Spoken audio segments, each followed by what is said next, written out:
Check that. Let's see if that works. This is getting a little bit old, but whatever. I have to keep adding audio input. The new version of the streaming software, it's got some issues, but now I know what to look for at least. So anyway, with that said, let's get into this episode today. And let me check if I'm online too. I don't see that I am. Let me check that real quick. That's not it. Give me one quick second, guys. I'm just making sure because there's so many little, what did I say, bugs in this. Okay,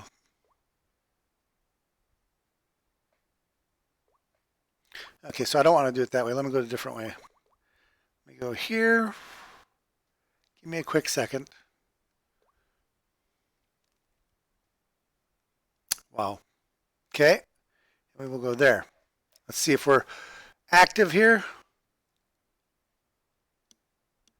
I don't see that I'm actively streaming. I do. Okay, there it is. Okay. Let me check my audio, make sure my audio is working. Check, check, check.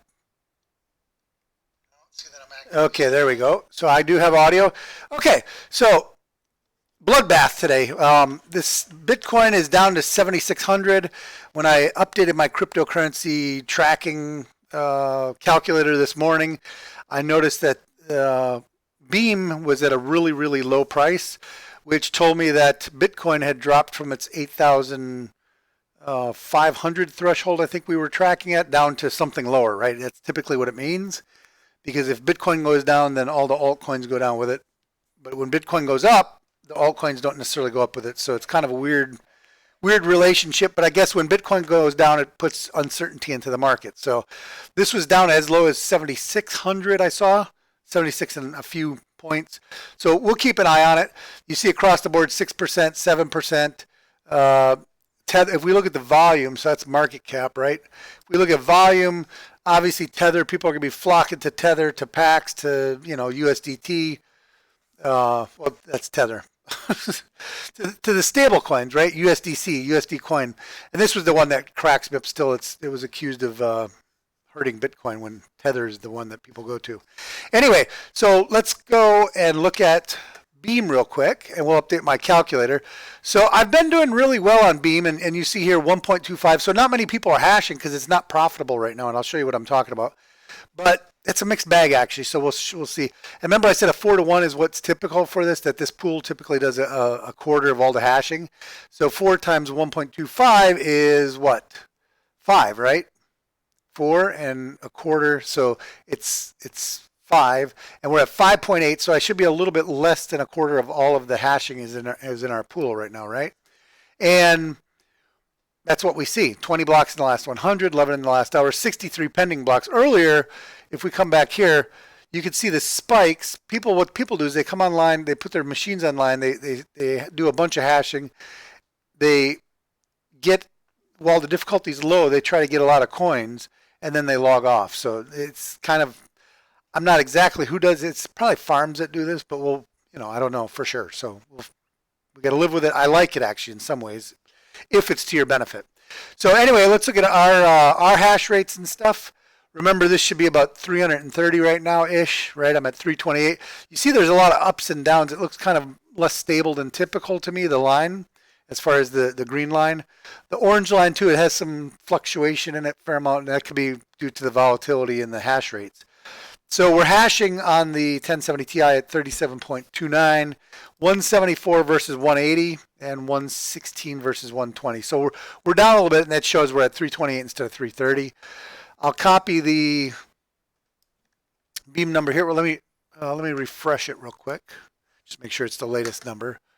And we got 0.89 Beam in our unconfirmed wallet, if you want to think of it that way, which is a good number. So we'll copy the confirmed balance, and you see 52.57. The coin is just falling to pieces. It's a bloodbath what's going on here, guys. So let me switch over to Excel.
it really, it's day traders. Look at it coming back now. It's day traders bouncing between Tether and Bitcoin, and once they see something go down, oh my God, get out, and then they get back in. And but you could go watch somebody do some technical analysis. There's a bunch of people. I actually watch a couple people that do technical analysis on the cryptocurrency space. And I haven't been following them lately because I've been really busy with all this other stuff I'm doing. So I haven't had a lot of time to watch. But go watch some technical analysis on Bitcoin and see what they say. Now, I'm not trying to provide guidance or, tell you what to do. All I'm saying is that it's a bloodbath right now, right? So, okay. So next thing I want to talk about is, let's talk about beer brewing real quick. I can knock this one out. We'll talk about the cone bottom tanks. Just to get it into perspective, I'm looking at buying 2 cone bottom tanks from a company here in Houston potentially, or if not here in Houston, over in San Antonio. And if I buy them from San Antonio, I'm going to have to run over to San Antonio and pick them up, which I've calculated my round trip distance and gas mileage, and it cost me about $35. So I called this number this morning for shipping rates. And as I expected, the cost to ship this cone bottom, not the stand, but just the tank itself, the cost to ship that was $87, I think she quoted me. The tank is $97. The shipping was $87. Now, I was talking to a guy, I am talking to a guy locally here in Houston, and that's this tab here, but I'm talking to this guy. He sells cone bottom tanks as well. Now, I got some conversations going back and forth, and if I can get the tank locally here, he can get a 30 gallon cone bottom tank, and he said it would take him 3 to 4 weeks to get it in, which I'm fine with. And then he also said he has a 10 gallon tank, so he was kind of offering me the opportunity to buy a 10 gallon tank, and I was like, well, that sounds, because if I can get a 30 gallon tank, I'm designing the beer Borghini to take this for fermenting. You'll be able to put this in the fermenter, keep it cool and stuff, right? Well, if that works in the beer Borghini, certainly the 10 gallon could go in there as well for smaller batches, right? For 7.5 gallon batches or for 5 gallon batches, right? So, and to have a cone bottom tank for that would be nice. And so I'm trying to negotiate with him on getting both a 30 and a 10. The 30, as you can see here, is $100. He's offering it for $88, so not really much cheaper. But I don't think his have threaded bottoms on them, so I'm waiting on an answer for that. And then the 10 gallon, it's the same exact thing as this, but just a smaller version of it. And on here, it's like $70, so it's $160. We'll call it $165, something like that, for the 2 tanks. And I'll have to drive to San Antonio to pick them up, which I'm fine with. That's, like I said, that's $35 worth of gas, I think, for me round trip, and they'll fit in my car, no problem. So anyway, that's the cone bottom tanks. Now what I'm going to use these for is brewing, right? So this will be my fermenter. So what you'll do is I'll cook up a batch of beer. It'll get transferred. It'll get cooled, which I need to actually redesign and rebuild my cooler, and then my beer cooler, because it works. I did a batch of Gooder Than Guinness was the name of the recipe. I brewed another batch of beer last night, and it's fermenting right now. So, but what I would like to do is brew the beer and transfer it into this cone bottom vessel, right? For 2 reasons. One is I want to get this thing clean and sterile, right? And then I have an oxygen tank that I can bubble bubble oxygen into the wort. So when I get the wort in here, I can then bubble oxygen into here to jumpstart the fermentation process. That's one of the cool things. I want to increase my batch size, right? We talked about that. I want to be able to make up to 25 gallon batches of beer, get a 20 gallon cook kettle, cook 15 gallons, transfer it over. Maybe it needs to be a bigger cook kettle. I'll have to figure all that out, right? But get a bigger, and make 25 gallon batches of beer, right? Now, if I get a 10 gallon, it'll give me the ability to make a smaller batch and put the smaller batch inside the beer Borghini as well. And maybe I have multiple beer Borghinis. So that's my cone bottom. I'm in the process of purchasing these because I am actively brewing, and I really want to get these things, and I'm going to do the beer borghini. That's not that expensive to actually design the beer borghini and get that set up. So it's something I could do over the Thanksgiving holiday, hopefully, with my sons. So we'll see how that goes. Okay, so that's the cone bottom update. Now I want to, yeah, let's update. Let me look. Beer bloodbath. Yeah, let me update on Hydroton real quick. So if I go to Craigslist, and how do I search here for sale? Oh dear goodness. Okay. Here we go. Hydroton. So the reason I want to do this while I'm here because I'm in the web, right? I found this, which I was quite interested in. So what is Hydroton? Okay. So well, how does all this tie in? So when let me think about how to do this. Aquaponics, fixed media bed. So when you research aquaponics, there's 3 primary types. I'm going to say there's 4 types. Okay, there's 4 types of aquaponics. There's a process called NFT. Okay, there's a process called DWC, deep water culture. Film thickness. We'll look these up in a second here. NFT, DWC. There's media beds. So we'll media beds, NFT, DWC, and there's another process called wicking. I'm gonna call that a 4th type, okay? Because it really is a separate type. So the reason I'm researching this is from the aquaponics standpoint is when I'm looking at how I'm going to do this, right? I was thinking that most of my stuff was going to be DWC, deep water culture, okay? Now, let me hit enter here. What deep water culture is the raft systems. You do the rafts with the net pots on top of them, and you put your plants, and that's typically used for lettuces and leafy greens, or microgreens, I think they call them, right? So that is, I would say, the primary, it's one of the ways you see a lot for big commercial systems. They do these deep water culture systems, and you flow the water through the bed, and you do oxygenation underneath the beds to et cetera, right? So NFT is doing channel flow. So this is like taking a PVC pipe, like a 3-inch PVC pipe, drilling holes in the pipe, and putting net pots in those holes. And then what you do is you run the nitrate-rich water, the nutrient-rich water, you run it through the PVC pipe, and the roots of the vegetables grow into the pipe and use the nutrients as they flow through.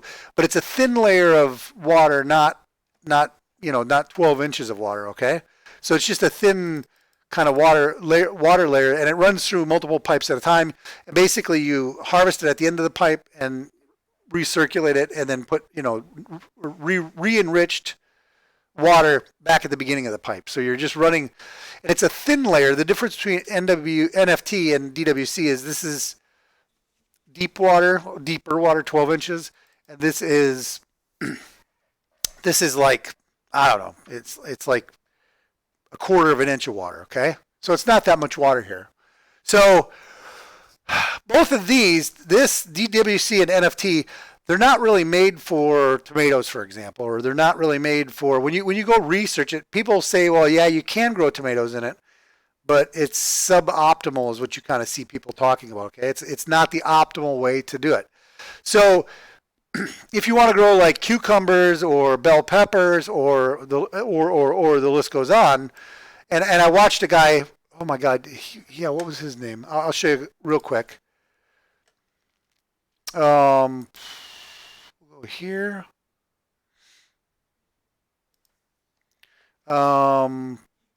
Aquaponics and tomatoes. Well, here, let me go to my history, right? I could probably just look at my history real quick.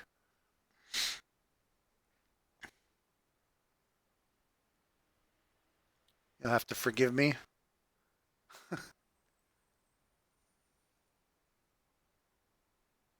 Okay, it's not here. Aquaponic tomatoes.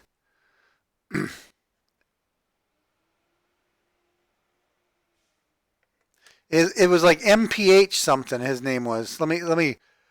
But what you'll see. Okay, like even this. I mean, well, I don't want to. It looks like I watched this one already. Okay, you see here. I'll just stop here real quick. You see, this is what's called a media bed. Okay, so he's growing the tomatoes in what's called a media bed. And let me see the harvest. This. Yeah, that's not the harvest I want to show you though. Well, maybe.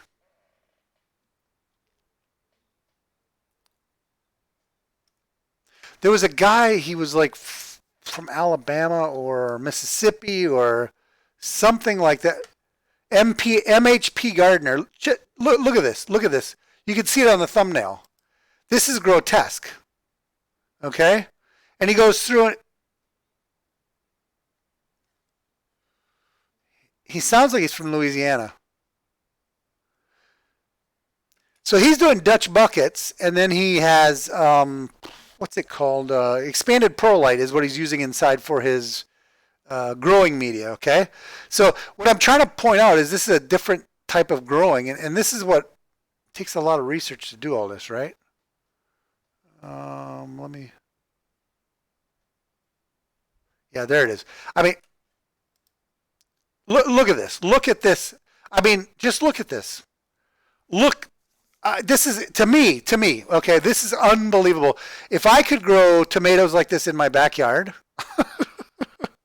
um, just look at this. I mean, that is such a bountiful and you know these things taste just so delicious, right?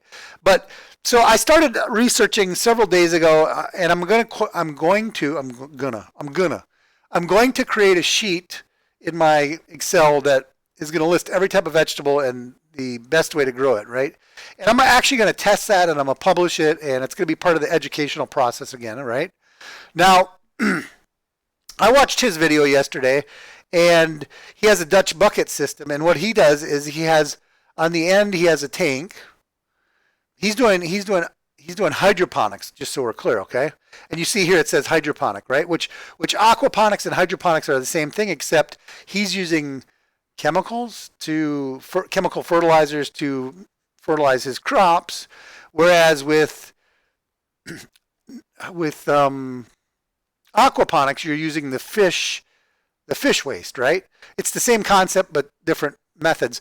Now I'm looking at this and I'm thinking to myself and maybe I do something like this is for fruiting plants. Maybe I use fish, and then when it comes to the fruiting phase, I know you have to have different balance of chemicals. Maybe I have a tank that I can then turn and feed off of that. You can then kind of do a hybrid system where it's hydroponic slash aquaponic. Maybe while it's growing, these are all growing off the aquaponic system, right? And then when it comes to the fruiting phase, I'm able to, and this is a great idea. Oh my God, I think this is a phenomenal idea. When it comes to the fruiting phase, like once you're in this tomato phase, you switch over to a hydroponic mode just like this. And because if I can get a harvest of tomatoes like this, I would be in tears. Okay. This is so phenomenal to me. I look at this, I'm like, I would be giving tomatoes away to all my neighbors. I mean, everybody, and just look at how big the plants are. I mean, it's astounding to me. I don't think you could do a better job either. And again, his channel, feel free to go subscribe to him. It's MHP Gardner on YouTube. I've watched several of his videos on how to do Dutch bucket, how to make it, how it works. All of this for me is part of research, and I'm going to give him a shout out on his thing, letting him know that I referenced his channel. And by all means, come over here. And if somebody over here I'm looking for volunteers to provide management of aquaponics as well as we would say hydroponics and to be an assistant in all of this. I'm looking for volunteers to help with CryptoPonics. So we will put a shout out on his channel, let him know that we referenced him, and move forward from there. So anyway, this video so far, the reason I'm talking about this, and again, I'm learning, right? I'm learning. So from my standpoint is, did I lose my search? I think I did. I used the same tab to do my search, which wasn't good. So what did I say? There was media bed, NFT, DWC, and wicking.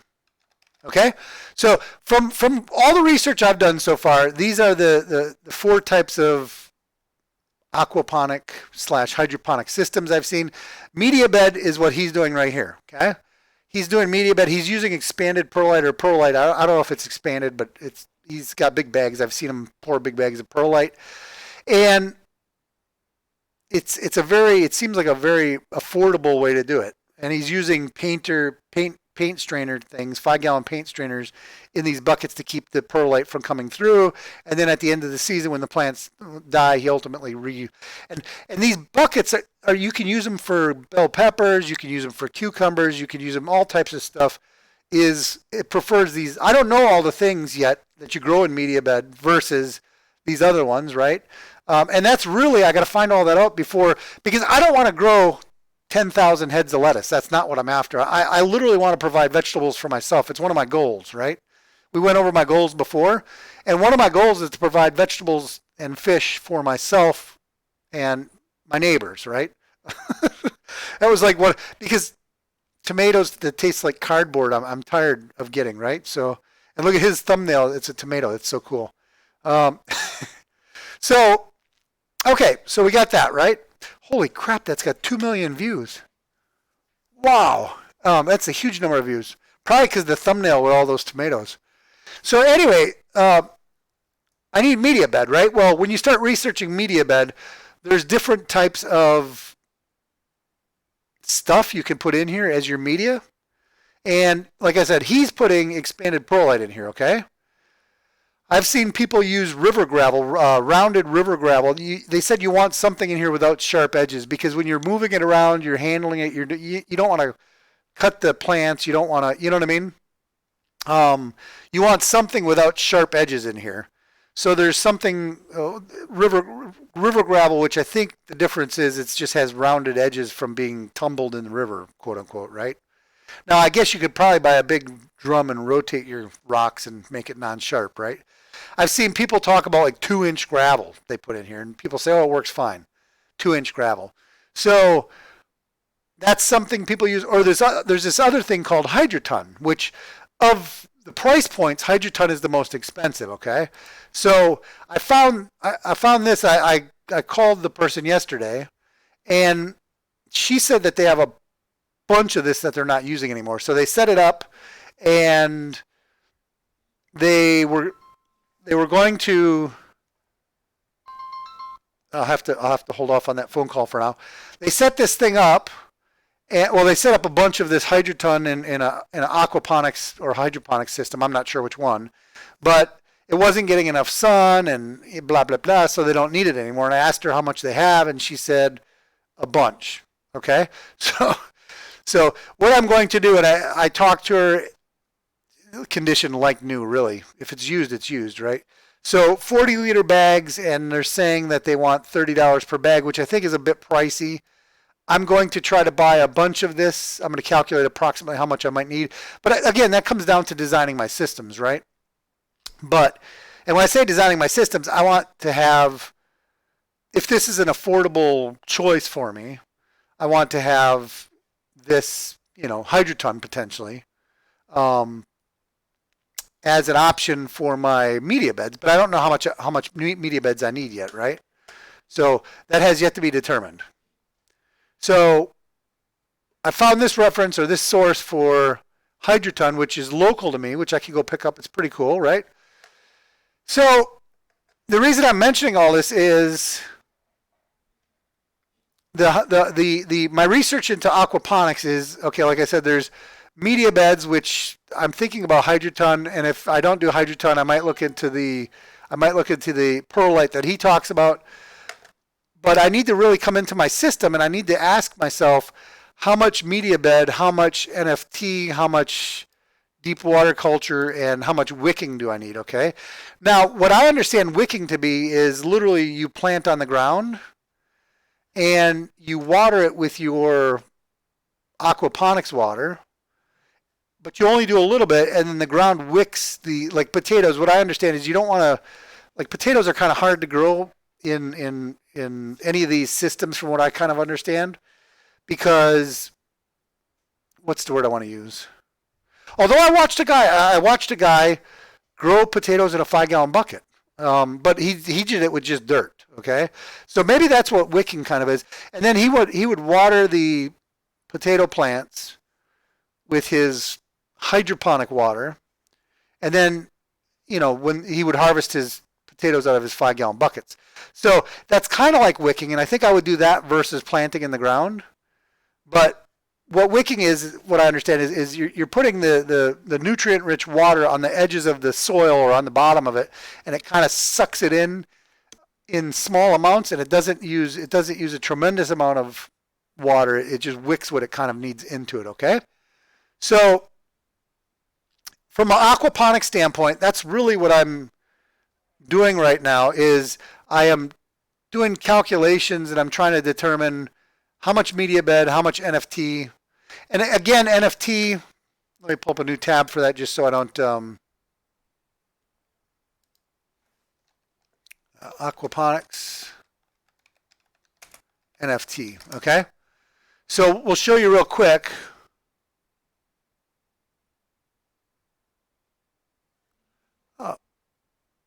Okay, this is the School of Aquaponics. I actually like this guy. So right here, you see this system? This is an NFT system. Yeah, let's go on here. Brooklyn St. Michael. Look at that nice microphone he has. I love that. So let's find the picture in here because I don't want to. Oh, there we go. Okay, so look at this. This is NFT system. You see what they do is they put a net pot in here, and then water flows through the bottoms of these.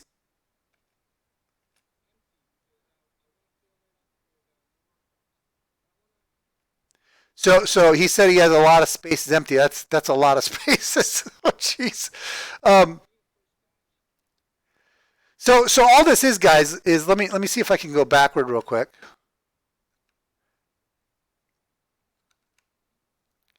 Because I want to, okay, those are the little net pots with like, he's got some type of thing in here with the seed in it, right? And I'm guessing he's starting, wow, that's a huge greenhouse. Wow.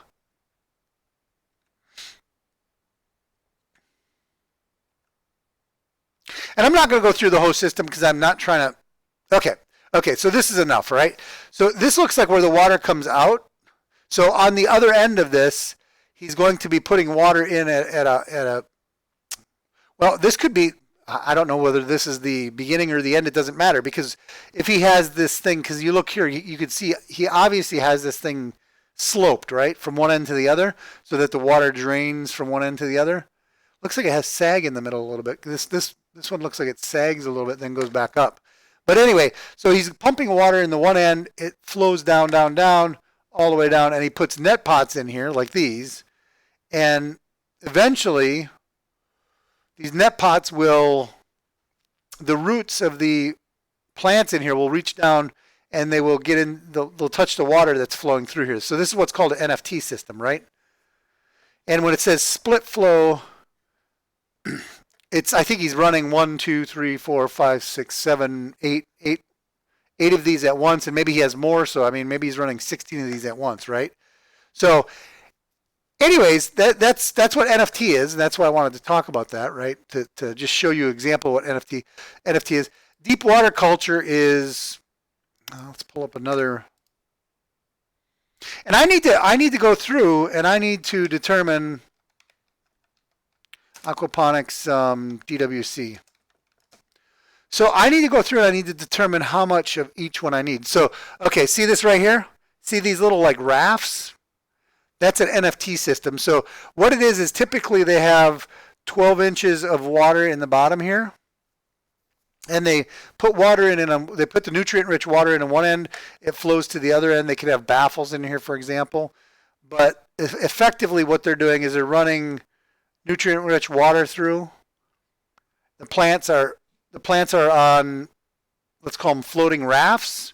They got their net cups in there, and then you put your vegetables in there, right?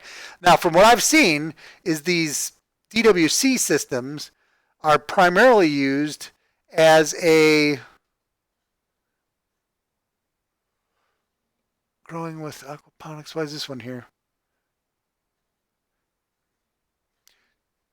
Tomatoes, aquaponics, and renovation update. I don't know if he's trying to say deep water, Dutch bucket, and DWC hybrid blueprint. Okay, so, and I'm saying I'm probably going to have Dutch bucket and DWC and NFT and wicking as my system, right?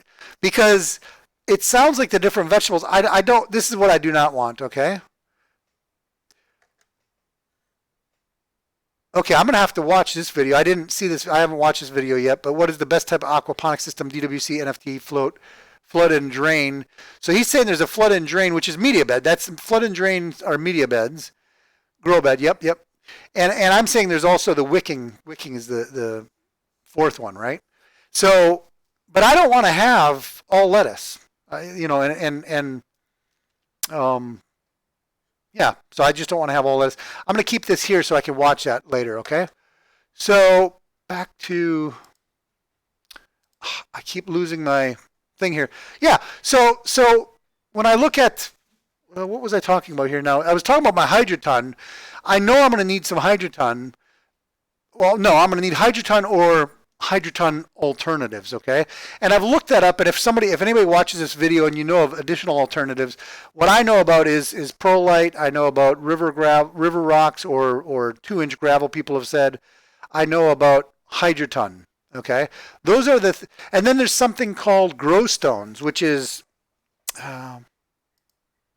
grow stones, which people have said is it's like recycled glass that they heat it up and they expand it and somehow put air bubbles in it, and it's another. But that I went on Amazon. That's not cheap either. I mean, that's really expensive actually. So the grow stones and Hydroton are expensive. Now I talked to this woman yesterday, and she was very nice, and she reminded me. She said, "Well, this has been used, so it's been rinsed and cleaned, and her and her husband actually, when they rebagged it all, they rinsed and cleaned it again, so it's supposedly very clean." This is also a German. This is Hydroton from Germany, and it's the certain clay. She said it's very important that it's inert and pH neutral, and she said a lot of the cheap ones that are on the market today that you're going to find are Chinese ones, and they're not pH neutral. And she was giving me, trying to sell her product, obviously, right? So she was giving me her, sales pitch, why I should buy from her. When I asked her how many bags she had, she basically said, oh, she had a lot of them, right? So, anyway, so I think I'm going to try to negotiate with her. Maybe I could get this at $20 a bag if I buy a bunch of bags. And if I could get it for $20 a bag at 40-liter bags, that's about what you can find on Craigslist. You find it for about 50 cents per liter on Amazon. That's what you find at new, okay? And it ships free, right? So if you find it 50 cents new, I would be paying 50 cents used. Maybe I'll try to get it for less than that even. We'll see what I can negotiate, right? And I'm not in a big hurry because I don't even have my systems designed yet. Okay, so looking at my title, I have, what do I have? I have, we've talked about the bloodbath. We've talked about cone bottom tanks for brewing that I'm looking at. Again, I need a brewmaster, and then I need a brew assistant or multiple assistants, guys, but we can't have 2 brewmasters. You can only have 1 brewmaster, so I need somebody to kind of take charge. Right now, like I said, I am my own brewmaster, and I brewed a batch of Guinness Stout last night. It's going to be so delicious. I can't wait to drink it. So, oh God, yeah. Yeah, so I talked about cone bottom vessels and brewing, and I'm going to get those pretty soon. And I've talked about my Hydroton. So the last thing on my agenda is to talk about geyser pumps, and then we're going to do a quick crypto update again. look at that real briefly. Yeah, so I said, what was I going to look at? I was going to look at geyser pumps. Yeah, forgive me. I'm getting distracted.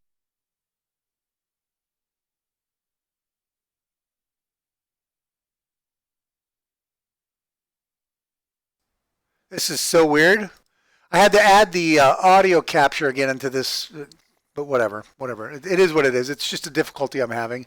And I ask you to bear with me. It's this new version of OBS it's better in some ways and it's worse in some ways. Maybe I should downgrade, right?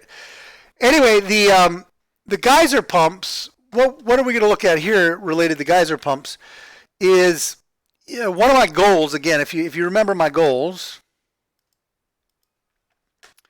was to look at a standard pump versus lift pumps versus geyser pumps, okay?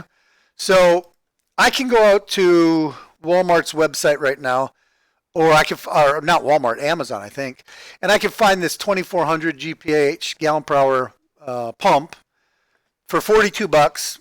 Now the problem, and I say the problem, it uses 400 watts of electricity, which I think is 1 horsepower. So okay, let me check that real quick, because I don't want to lie to you guys. Because if you start saying 1 horsepower, it's, it kind of puts it in perspective, right? It might have been a half horsepower, but we'll see. Horsepower, 1 horsepower. That is half a horsepower. Okay, yep, that makes sense to me. It's almost half a horsepower, okay? So what are these numbers? I put in, I don't know if those are costs or guesstimated costs or something like that. I don't know. So I could do a standard pump, I said, was one of my goals, right? Or I could do a lift pump, which is another technology, or I could do a geyser pump. Now, I have a calculator for lift pumps. It's in this spreadsheet somewhere, or it's a different spreadsheet, and it seems to be a pretty good one. The problem with lift pumps is you can only lift them about 1.5 feet for me. So I can use a lift pump, and I can lift the liquid 1.5 feet, okay?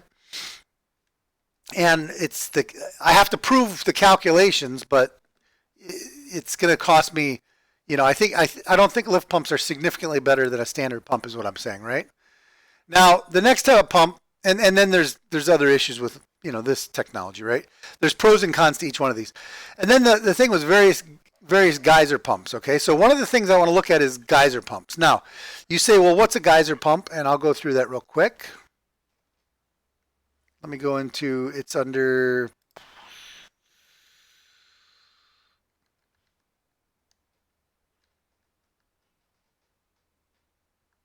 what was it under? Pipe sizes. There you go. Sorry about that. I'm got so much stuff going on in this spreadsheet. It's crazy.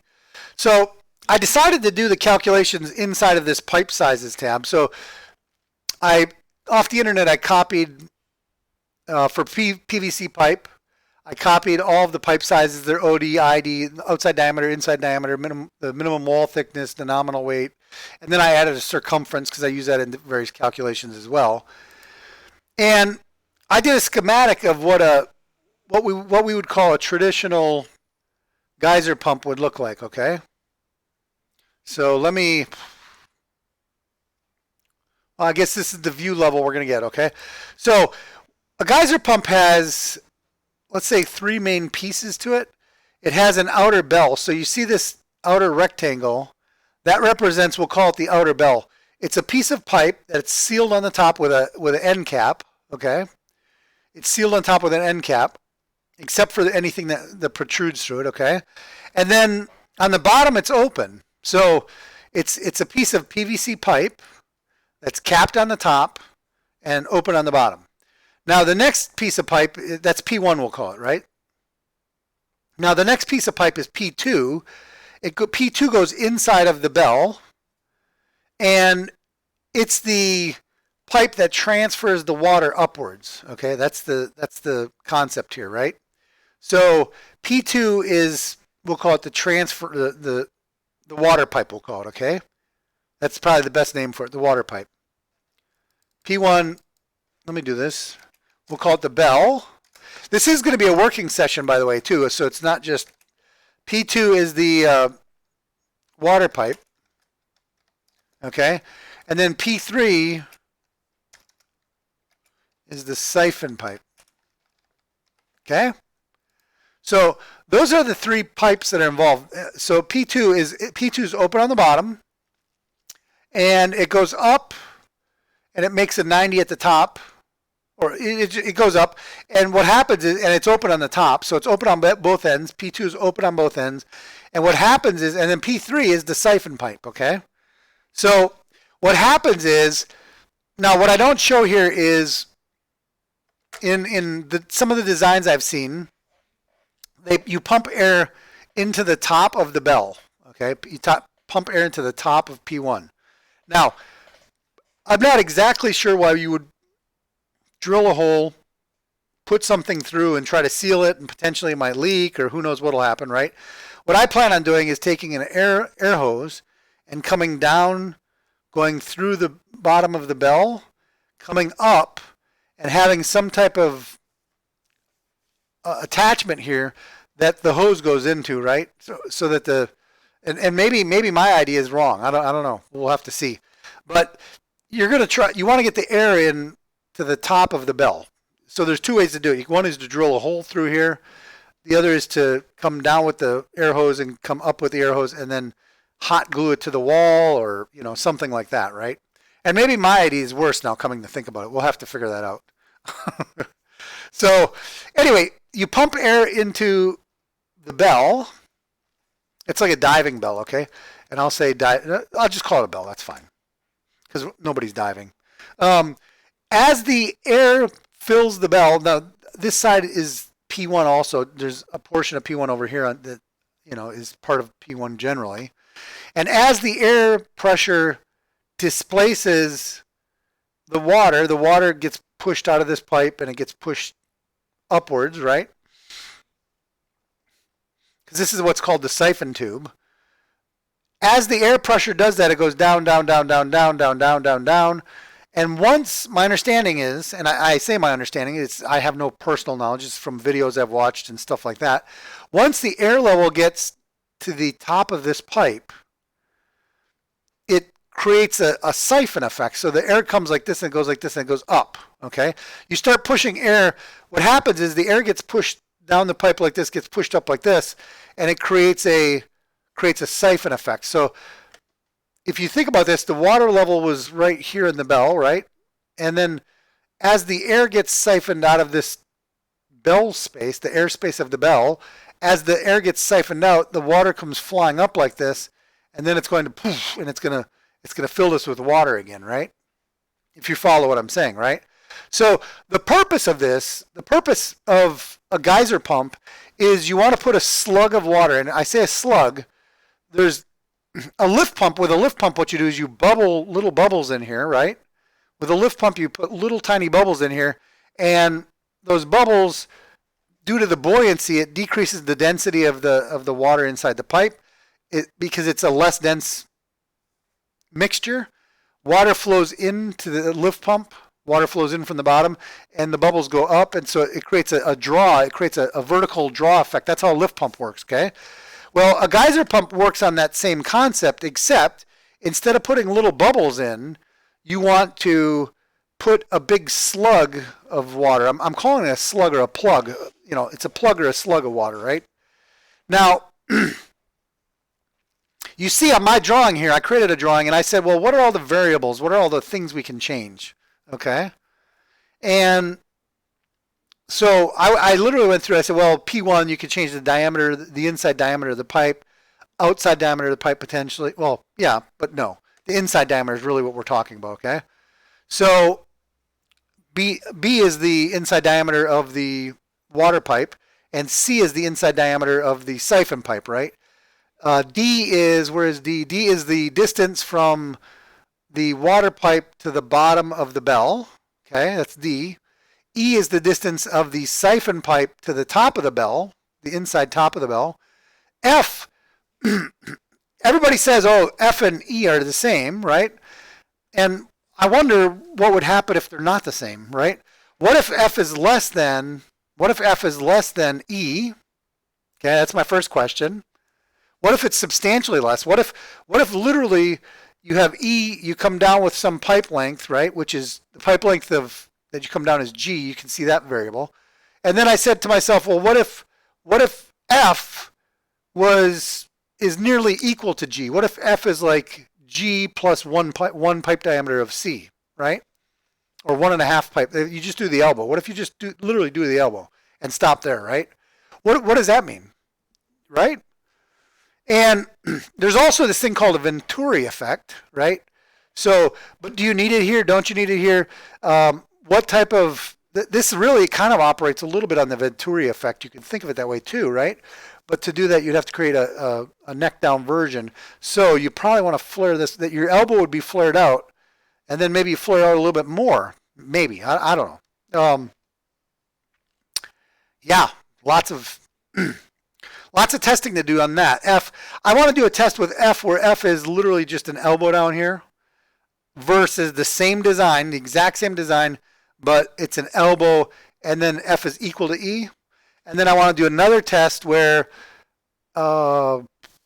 F is like 2 times, no, F is a negative. F, let's call it F is negative E. Okay, I want to do another test where F is negative E and see what that does. So those are the 3 tests I want to do just for the siphon pipe, right? And I'm glad I'm talking through this because I've when you create this, it's really complex, right? So we talked about D, we talked about E, now we talked about F. G is obvious, right? G is that it's the distance to the siphon pipe down from the top of the bell. So that's G. H is the height of the bell. H is the height of the bell to the inside of the bell, okay? I didn't do an I because I is like hard to see, so I did a J, and I said let's make J equal to the distance that the siphon pipe is from the nearest wall of the water pipe. Does that make a difference, right? Because it's a good question. I mean, it's something that should be tested, right? Does moving the siphon pipe more to the center of the water pipe, does putting it to the center, is that better? Or having it literally on the edge, would that be better? A lot of interesting questions arise on that, and part of me thinks that it would be better against the wall, but then part of me thinks it'd be better in the middle. Okay, so I think what would happen is the slug forms more easily if it's in the center. The slug of air, as the air comes through the siphon pipe, I can see if it's in the center, it's going to go to the left and to the right more easily. And also there's another design on the siphon pipe that I've talked about I want to try is instead of having this open on the end, I want to put a cap on C. That's another design I want to do. And then create slits in the side of C to where the siphon comes down like this and then it goes to the left and to the right, but it can't go straight up. And the thought with that is that it's going to absolutely ensure that the gas, the air, gets outwards to the outward walls, if you will, okay? And I think that for sure will form a slug or a plug of air going up, right? And I'll explain why that's important in a minute, okay? So J is another variable that I'm really interested in, how it affects the design. And then, like I said, there's an end cap, there's an open siphon where both ends of the siphon are open. And then there's a cap siphon I want to do where I cap the end of the siphon. That's another one. So M was the height of the bell. No. H was the height of the bell. Yeah, H is the height of the bell. M, H, I, J, K. Where's K? Okay, K is up here. K is the distance that the water pipe is from the edge, from the inside edge of the bell, okay? So if that varies, does that make a difference? And I think the answer on that's no. I think K doesn't impact it at all, right? And KL, I think I skipped L as well, didn't I? LM. I think I skipped L because L can be confusing if it's just a vertical L. M is the distance to the height of the surface of the water from the bottom of the bell, right? So from the bottom of the bell, actually M should be from the top, but M minus H is what people typically measure. So M is the bottom of the bell to the surface of the water, and then N, yeah, I think well, it doesn't matter. It doesn't matter. You can deduce the other one. N is the value from the bottom of the bell to the surface of the bottom of the discharge. So the water discharge. So this pipe comes up, and I don't show it going up all the way. There's a cut here, right? But at some point, you're going to come up, and you're going to turn left or turn right, whichever, you know, the water's going to turn and go some other direction, right? You're lifting the water up. The bottom edge, inside edge of that pipe is going to be the distance N, okay? So this geyser pump study is incredibly detailed. It's incredibly detailed. So let me switch real quick, and the audio may cut out for a minute because I might have to add an audio broadcaster, but let's see if I can get over to the Visio drawing room.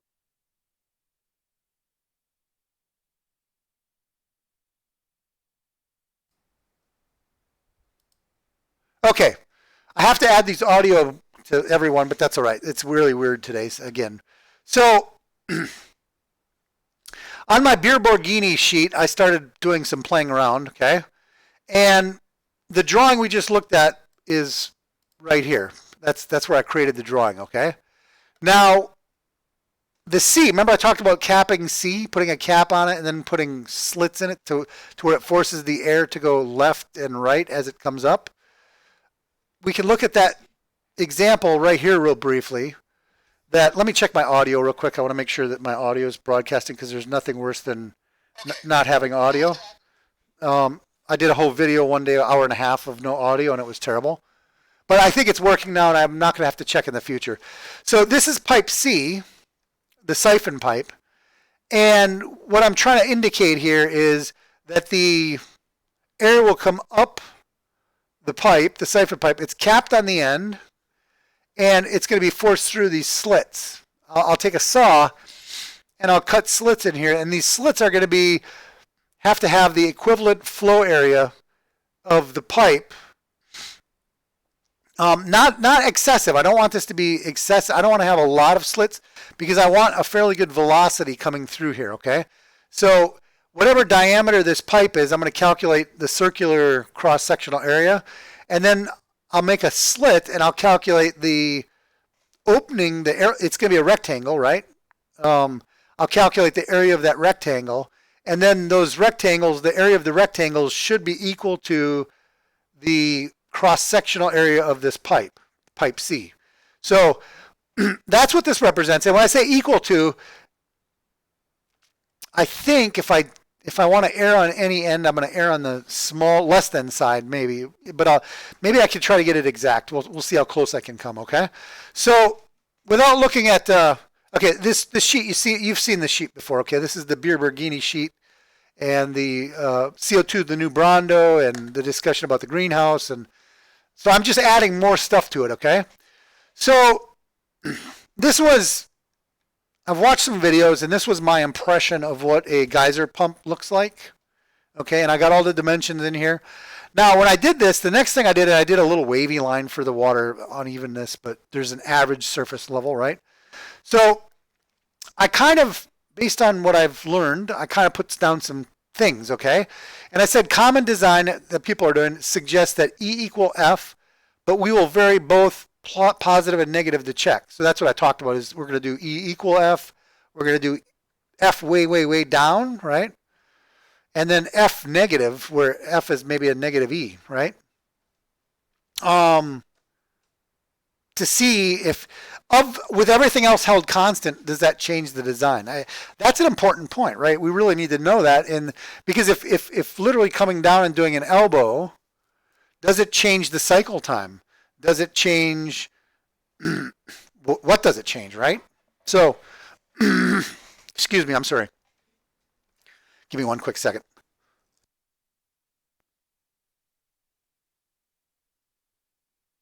Okay, I'm back. Okay, but common design, everybody talks about, they say, oh, E has to equal F. Well, I'm saying no, it doesn't, okay? I'm going to question your basis. Then I said, well, I came up with a variable called D. Oh, yeah, this is going to get confusing for people, okay? Because my D is not, it's not D here. Or well, let me think.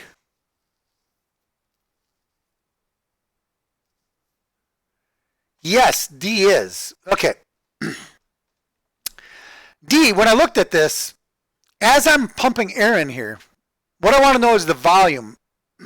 I'm trying to get times G. Let me see what I'm doing here. D equal pi times B divided by 2 times pi times B. What was I doing there? Pi times D is the ratio. If I look at this, D is looking at pipe B. Okay?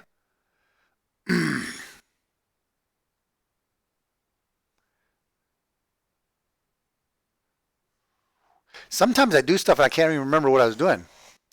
But pi times B, this is the radius, pi times r squared of B. That's the area of B, okay? Divided by 2 times pi times r. So that's the area divided by the circumference. And then I said let's let E equals, now these are not these numbers, or are they? Yes, they are. Oh, yes, they are. Okay, yes. I apologize for not remembering. Yes, this D is this D, okay? And this E is this E. The reason I'm doing them, what I'm saying is that the cross-sectional area, as the gas flows from the bell, you see here, the design for E, the cross-sectional area of E, as the gas flows out of the bell into the siphon pipe, right? It has to have the same flow area as the flow area of the pipe. So that's what this calculates for you, okay? What D says is this distance D has to be pipe B's cross-sectional area divided by pipe B's circumference, okay?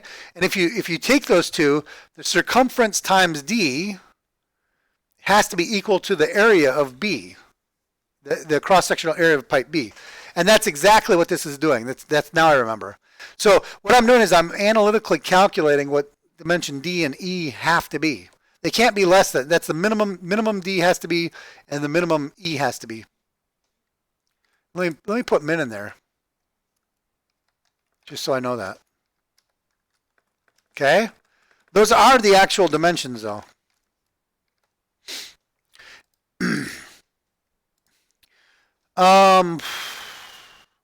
I said I think K has no influence on performance. These are things that I was thinking of as I was designing the system, okay? K has no influence on performance, so you could kind of put the liquid pipe, I called it liquid pipe, right? Water pipe. I called it the water pipe. The water pipe, you can kind of put it wherever you want. I think it has no influence on performance was my assumption. So I don't think I'm going to vary K as a test study. Now, if I get all my tests done, or if somebody watching this video says, no, I really think K is going to have an influence, let me know, and we can play around with that, but I don't think it has an influence, okay?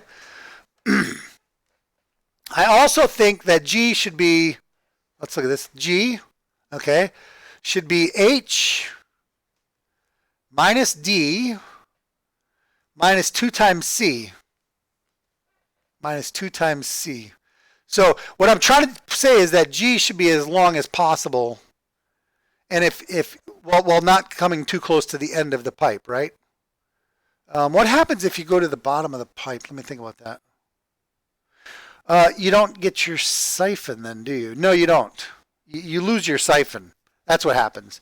The siphon tube would have no effect if literally the siphon tube, if G was equal to if G was equal to H minus D, then the air would go right into the water pipe, and your siphon pipe wouldn't have any influence or wouldn't have any effect. So you have to have the siphon pipe some distance up above dimension D here, okay? And my suggestion, what I'm thinking out loud, is you don't want this to be brittle on the end or whatever word you want to use, right? So I was thinking that it should be 2 times the pipe diameter from the bottom of the liquid pipe. It should be up, okay? Maybe that's another way, but yeah, so those are dimensions you can put, okay? And that H, where's H? H should be 2 times A outside diameter. So I'm saying that the dimensions, so the width of this to the height of this, I'm saying I think it should be 2 times taller than it is wide as a general rule. Okay, so that's what I started off as a thing. I think I need to, then I started, as I was doing this, I said, well, what do I need to track? What am I going to track as far as what parameters, right? And I said I think I need to track the ratio of the volume V1. Now I don't show volume V1 on here, but volume V1 is the volume of the bell. Okay? Well, I show it here mathematically what it is, which I can go through in a second. But I said I think I need to track the ratio of the volume V1 to the area of A1. Okay? So the volume of the bell to the cross-sectional area of A1, where V1 is equal to pi r squared. So that's the volume of pipe, the volume of the bell, okay, minus the volume of the water pipe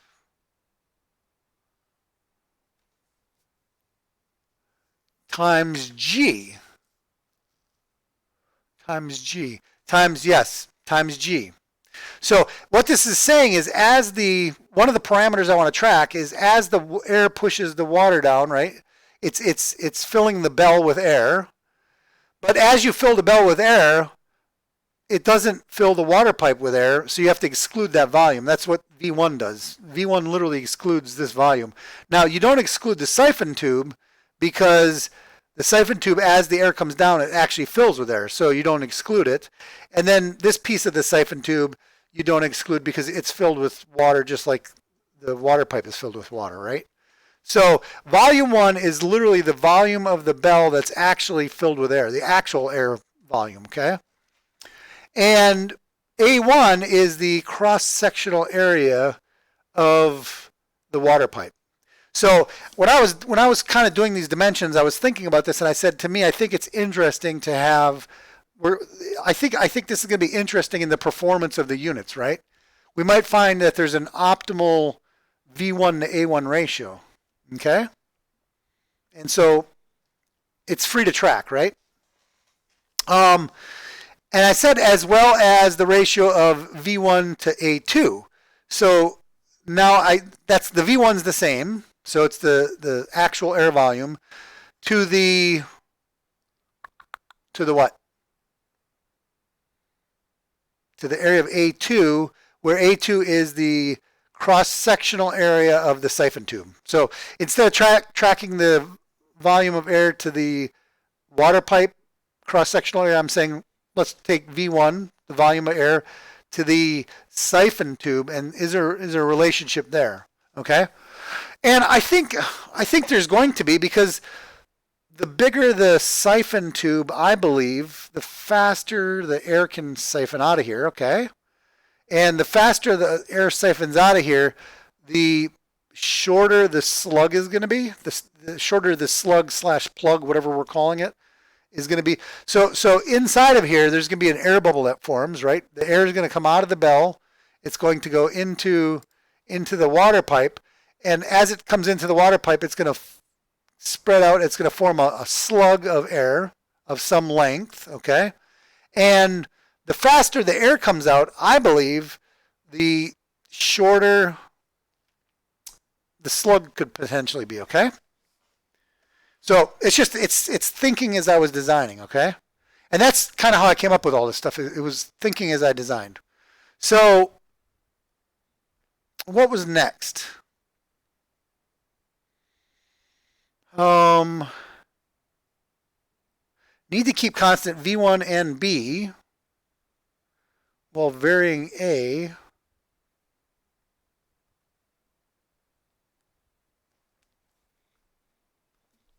Need to keep constant V1. V1 is the, again, V1 is the volume. That's the same formula from up here. I was trying to look if it was different. It's not. And I wouldn't have made it different. I'm glad I was sane when I did this.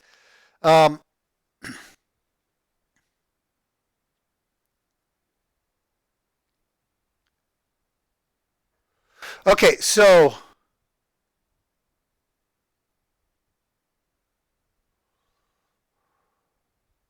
varying A. Okay, so what I'm trying to say here, I think, is I thought it would be important is make the bell wider, okay? Make the bell wider. And as you make the bell wider, obviously the height of the bell, if V1's constant and B is constant, that means the H would have to decrease. So as A increases, H decreases. So that, to me, that should change the cycle time, right? Or no? No, that's not going to change the cycle time. I don't know that that'll change anything, actually, when I think about this. Let's think about that real quick. If I make the bell wider, that's going to shorten the bell. If I keep B the same, to keep V1 the same and to keep B the same, that has to have H shrink. But if V1's the same, it's going to take the same amount of air to,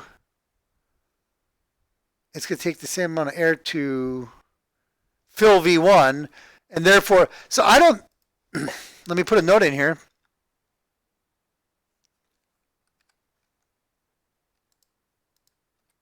I'll test that. Upon re-examination, don't think this will have an effect, but try if extra time exists. Okay? So let me move this down so it doesn't wrap over a little bit.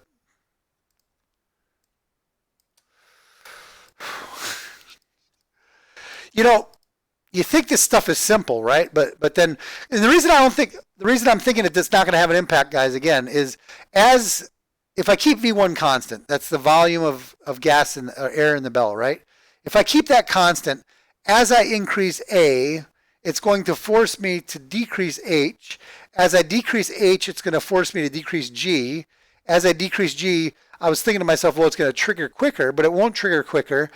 It will, because it's going to take the same volume of air to get to the bottom, to the top of this, the inside top of this pipe, right? So, but we'll put this in here that I don't think it'll have an impact, just like K, right? What did I say?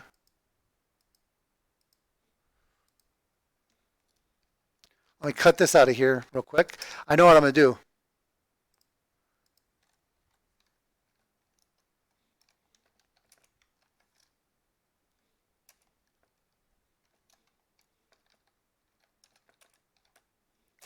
Excuse me. Okay, so I got these down here that I don't think will have any influence, right? Okay, so I got those wrapped up. Need to test capping P3 pipe on outlet end and cut horizontal such that cuts are 1.5 times the pipe cross-sectional flow. See, this is where I was just saying is maybe I want this at 1 or 1 point question mark. Okay? That's the concept there is this thing up here where I was talking about putting, come on, really? Where I was talking about putting a cap on the end of C and cutting slits so that if you look at this drawing and you think about what's going to happen is that the air from the bell will come from the bell. It'll siphon through the siphon tube. It's going to go to the left. It's going to go to the right and hit the walls and hopefully coalesce into a nice big fat slug of air going up. Now, that idea may perform worse, kind of thinking through, it may perform much significantly worse than open top. I don't know. We'll see. Um, that's why you got to do all these tests, right? And so where were we? Need to change volume of airflow into unit and determine difference in outlet flow water. So I went to Amazon and I found a nice 0 to 100 liter per minute flow meter that's adjustable and has a little ball on it. So I will be able to send 10 liter per minute air into here all the way to 100 liters per minute. And then what that's going to do, I know what it's going to do, okay? It's going to change the cycle times. A cycle time to me, we'll call it cycle time. Cycle time is from the beginning of a siphon cycle, the beginning of when it starts to siphon to the beginning of the next siphon, okay? That's a cycle time. So if you increase the air volume flow into here, right, it's going to, as you increase the volume of air coming in here, it's going to decrease the cycle time, right? Now, that's definitely going to have an impact on the performance of this pump, of this geyser pump. So I'm going to, once I have a,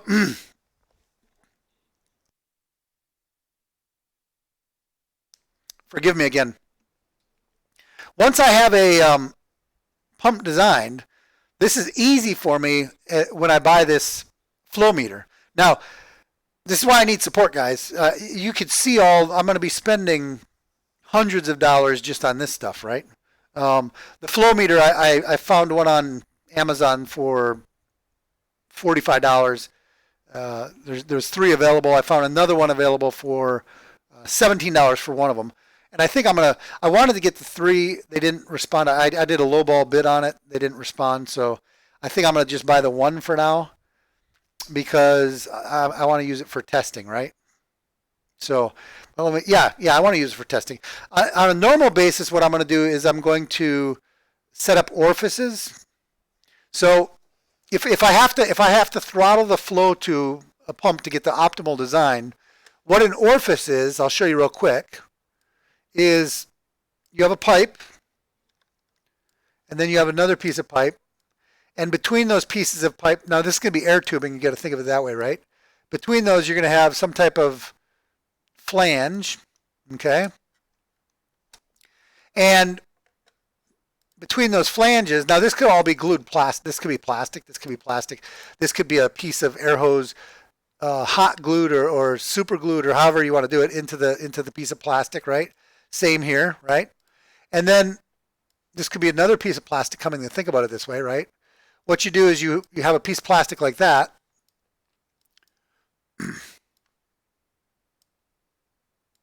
Let me do this real quick.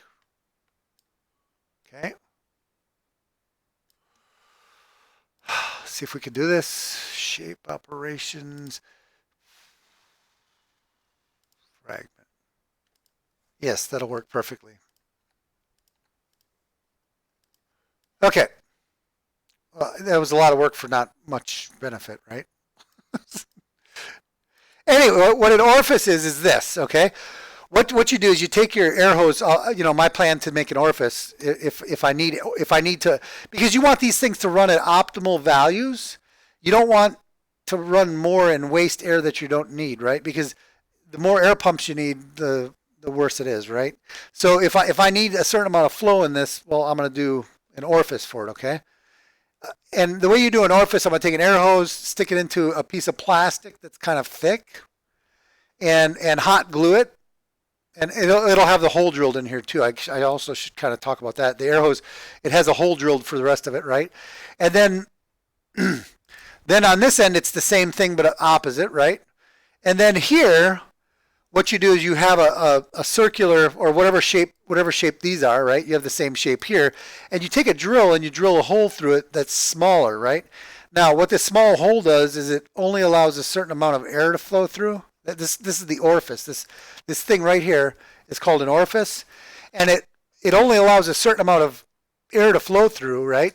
So you're not wasting air, and that's kind of the point of it, right? Once I know what the optimal flow if I come in here and I use this flow meter and I change the flow, change the flow, change the flow, and for this design, let's argue that 30 liters per minute, I think that is the values, right? Let's say that's the optimal. Well, I don't want to deliver 60, if you follow what I'm saying. I only want to deliver 30 to it. So I would have to develop an orifice to restrict this to 30, right? Or I could buy a flow meter, right? Now, what an orifice does, it does the same job as a flow meter, but it's cheaper than dirt, right? The flow meter, like I said, I think the cheapest flow meter I found that's appropriate for me to use is, although if this was 10 liters per minute, then there's really cheap smaller ones, but the bigger ones get expensive. It's $17 plus taxes plus etc. Right?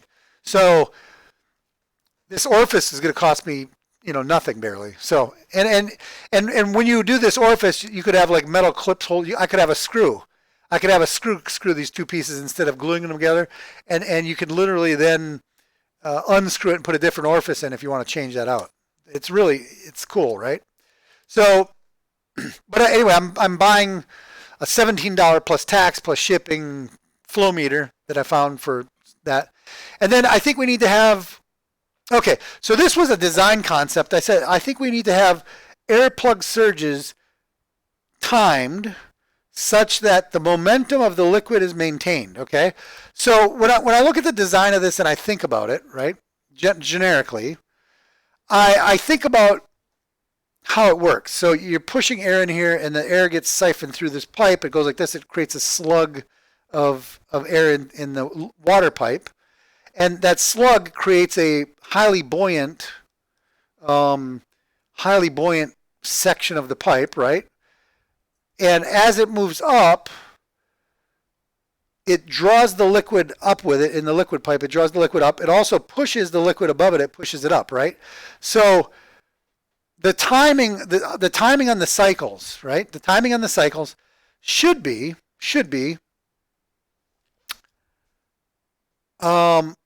if you could perfectly time it, is when one slug was coming out of the top of this pipe, the next slug was forming in the pipe, right?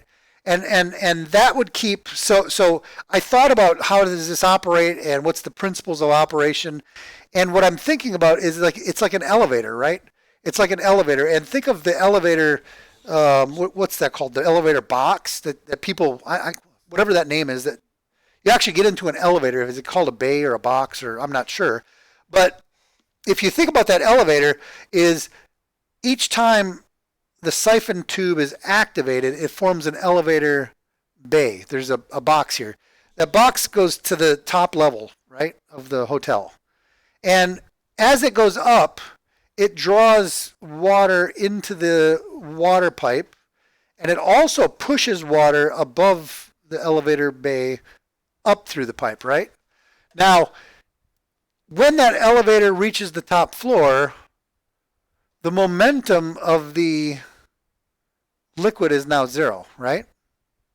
So the fact that the momentum of the liquid zero, if you didn't do anything anymore at that point, then the liquid's going to fall back down to the water level, right? So this differential here is the driving force that we have to overcome. The differential from M to N is the driving, that's the force we have to overcome, right? And that's what the elevator overcomes, right? Now, I think because we're designing a geyser pump, I think M to N can be a really big number. I really do. Lift pumps can only lift 1.5 feet typically, okay? For the depth of water I'm talking about, okay? 1.5 plus or minus, let's say, a foot, okay? Well, minus for sure. The more minus you go with a lift pump, the less air you need in a lift pump, okay? But the higher you go with a lift pump, over 1.5 feet, and it's a 70% ratio of the distance of the 70% ratio is the total depth from the bell, from wherever you're injecting your air to the discharge height, divided by the top of your place where you're injecting the air to the water level. Well, I got that backwards. If it's this distance, top of the bell to water level, divided by top of the bell to the bottom of the discharge pipe, that ratio is 70%. Somebody's determined and said that's the optimal, okay? I believe with this geyser pump, I believe that the ratio of M to N, I think I'm going to be able to go 10 feet here above the water. But that's just my theory, okay? And I think that's a function. I think that distance also a function of B. I think the smaller B is, the taller this is, okay? The distance between M and N. So these are all things that I want to test. Oh, jeez. So back down to this is I think we need to have air plug surges timed such that the momentum of the liquid is maintained, aka as one slug is exiting the pipe, the next slug is starting in the pipe. Exactly what I said. It's the cycle time, right? And let me put that in here real quick.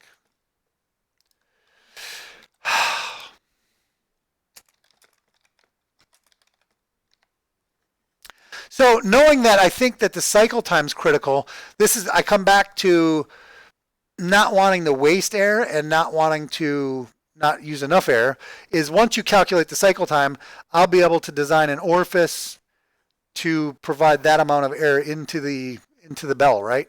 Or if it's a small number, so if this is a small geyser pump for some reason, right, I can buy a cheap, because the small flow meters are like, they're still not cheap though, they're like $8. So maybe I still do orifices because this is really cheap. Okay, so okay, I'm trying to take you through my evolution and talk about geyser pumps. And the reason I'm doing this, guys, is as I do this, if you see anything, if you're a mechanical engineer, if you're an aquaponics person and you've done this or you played with this, or you're a person that knows about geyser pumps, please comment down below. So based on this, I started doing some calculations, okay? And let's switch back to Excel real quick. And I'm going to show you what I did, okay? So based on the information at that point, I came in here and I started saying, okay, well, I have a bell, I have blah, blah, blah. Let's start putting formulas and start doing stuff here, okay? And I got this table over here that I'm looking up values on, internal diameters, outside. You see pipe A, outside, those are lookups, okay? So it's literally going over to the table and getting the value. So I could change these nominal pipe sizes. NPS stands for nominal pipe size. I can change these, and it looks it up and it changes these for me, okay? And then I started doing some other calculations and blah, blah, blah. And I started calculating like D. Remember it was a formula? Well, look, there's the formula up in the formula bar. I'm actually calculating the things I can automatically calculate here, okay? E's the formula. That's F is formula. They're formulas, right? H, J, what is J?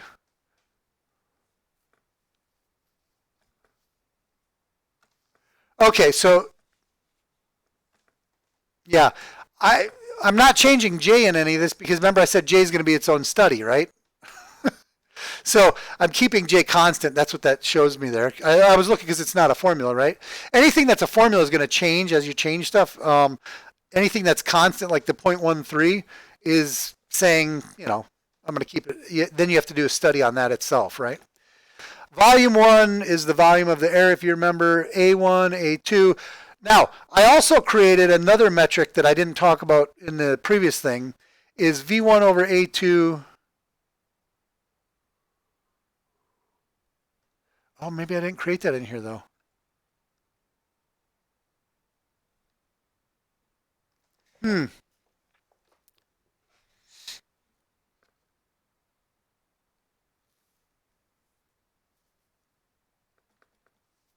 Okay, I'm looking. Well, this one's not that important anyway. So, and when I say this one's not that important, I literally went through and I created this. Now, I'm going to track these variables. So when I say it's not important, it's important, but it's not important. I'll explain why I think that, okay?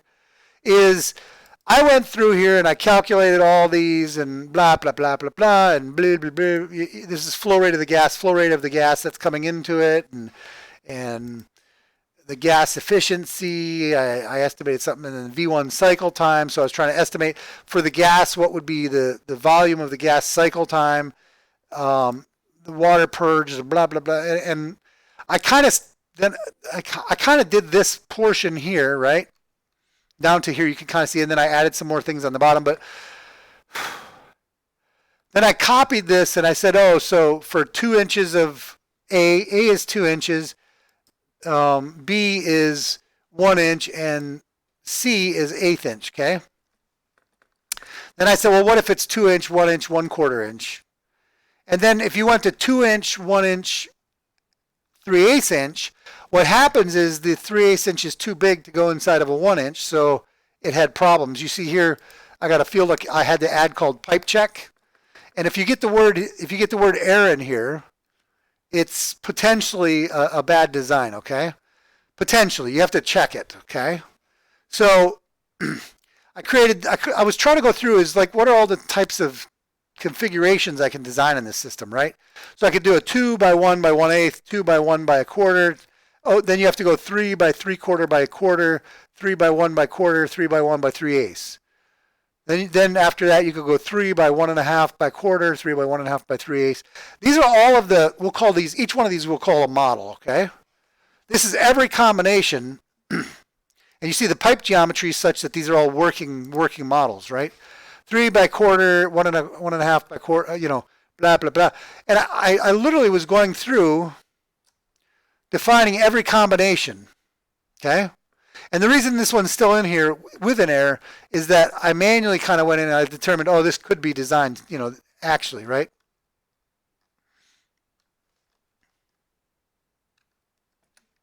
Let me do this real quick. That's perfect.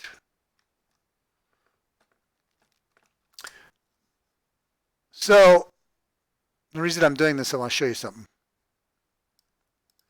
So I came in here and I went through and I basically was trying to create every model of geyser pump that I could physically build, right? If it could be physically built, I'm saying, okay, let's build one and test it, right? And so then I go through all of the 3 inch, and then anything bigger than a 3 by 1.5 by, you know, what I do is I change this C dimension until it can't go any bigger. Then I copy that set, I make a new set, and I increase the B dimension, and then with that new B dimension, I go through and I cycle through all the C dimensions, and then I keep increasing B till B can't get any bigger, and then I increase A is what I was doing, okay? So that's the way I designed this table of data, okay? So, and I went through, I did 2 inch, 3 inch, 4 inch, 6 inch, and 8 inch for the pipe dimension A, okay? And for pipe dimension B, I did, you could see, for pipe dimension B, I did 1 inch, 3/4 inch. I think I go down to 1/4 inch here, potentially. Oh no, that's the next one. I went down to 1/4 inch. Jesus. But you can see the range. I go everywhere from a 6 inch maximum to a 3/4 inch minimum, it looks like, right? Is that the minimum? 3/4 inch? Yeah. Yep. The minimum's 3/4 inch, okay? That's for pipe B. Now for pipe C, I go from an 1/8 inch, which is really air tubing. I mean, that's, in my opinion, 1/8 inch. But then I said, yeah, 1/8 inch is really too small. I got a 1/4 inch here. Now, one of the things I do know, and well, yeah, okay, so I'll shut up. The discharge, I was looking at the air pump I'm planning on buying, which is another $40, guys, which is why I'm trying to ask for crowdfunding. I need some help, please. Please. The air pump has a discharge nozzle of 3/8 inch, right? So while I can go smaller than 3/8, I don't think it'll have any impact, but these are reasonable designs is what I'm saying. But I think I would want to do 3/8 inch or greater for P3. So let me put that in here as a note. 3/8 inch. No, you know why I don't want that in here? Because As I use the flow meter, as I dial, that's full flow, right? Well, if I dial to 20% flow, it's going to have a smaller diameter. So shut up. So this goes from a 1/4 inch all the way up to 2 inch. See, let's look. Max there is 2 inch, and yeah. So max is 2 inch. NPS, nominal pipe size, and min is 1/8 inch. Okay, so for my range, what I'm looking at, and I could keep going, right? I could do 10 inch, and I could keep on going, right? But there's 76 models. Now, I started thinking about this, and I was like, I'm not going to build 76 models. That's lunacy. That's crazy town. There's got to be a better way for this, right? And I think when I got to the 1/8 inch, you see these errors. I was like, I went and checked those, and those are viable designs, I'm pretty sure. But I said to myself, this can't be the way. This can't be the best way to do this. There's got to be a better way, right? Now, maybe eventually I do this, all 83 or no, sorry, all 76 models. Maybe I do this all 70. This is model 01, and this is model 02, and model 03, and model 04 of Geyser pump, right? So maybe the model number is GEY01, right? And here's the performance characteristics of it, right? So maybe that's something I do. But there's a lot more tests that I need to do here. Remember, I said J, I'm not moving, and K, I'm not moving. So let's make sure those statements are. Okay, so K has K is varying. Even though I don't think it's going to have an impact, I am changing K for some reason. Maybe for fabrication reasons. That's probably it, okay?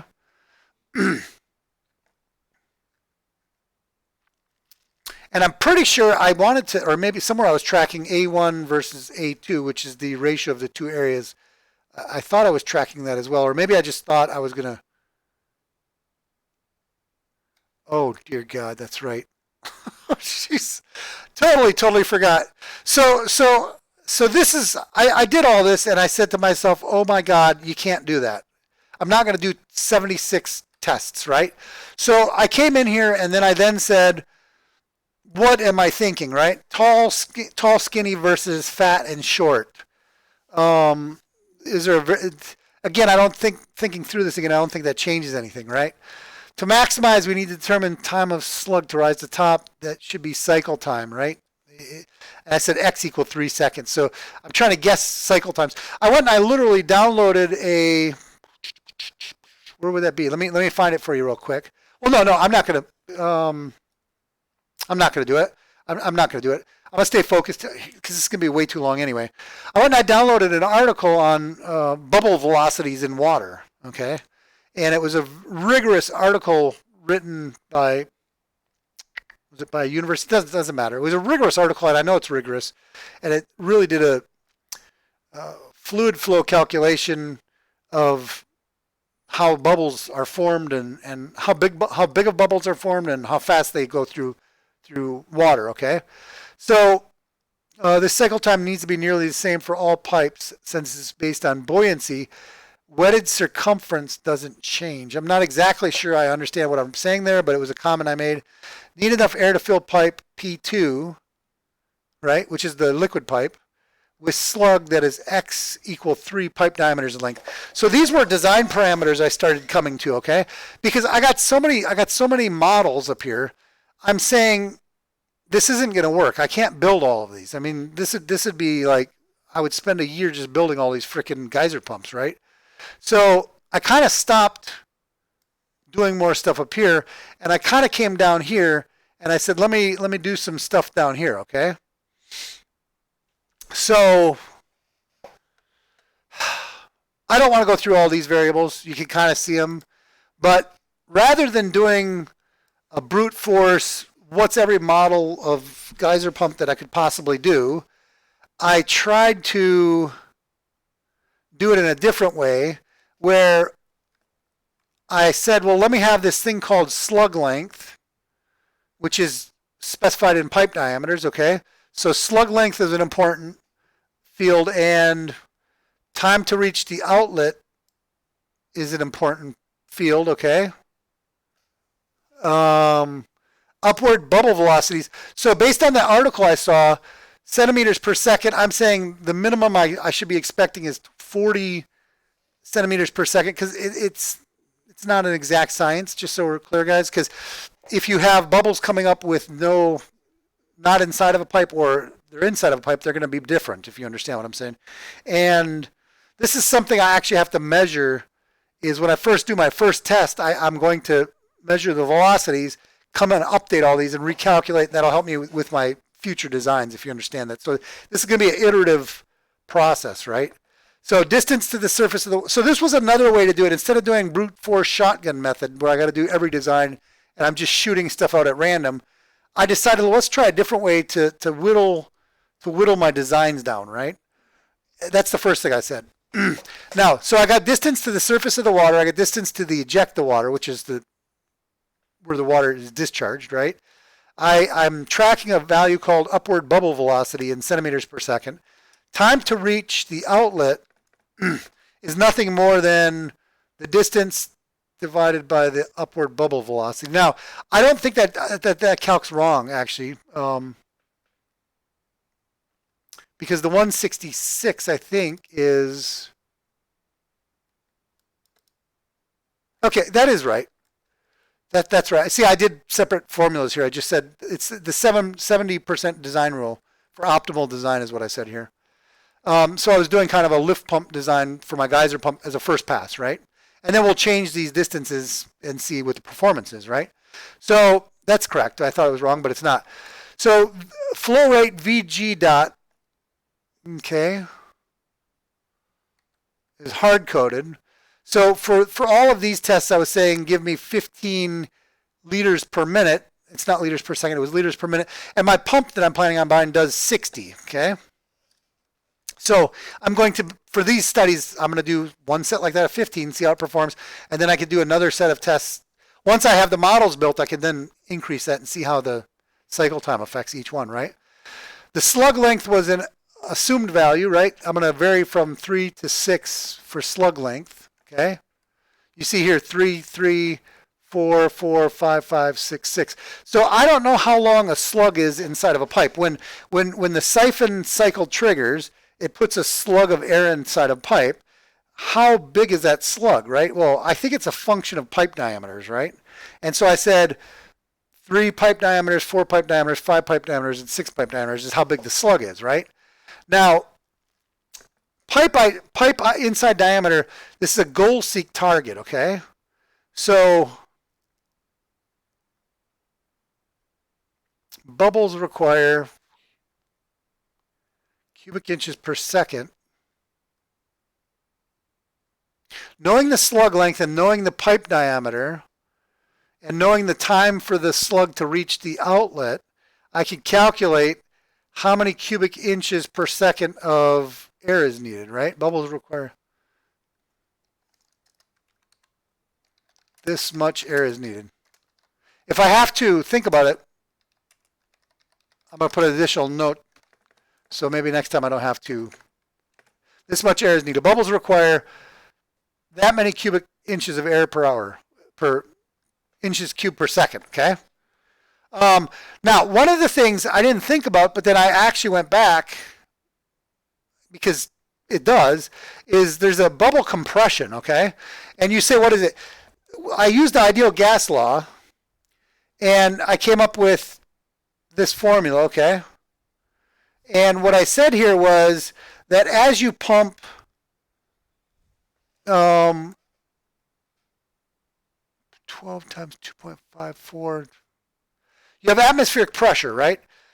And then to get down below this amount of water, it's 2.3. To get down below that amount of water, it's 2.307 psig per foot of water, okay?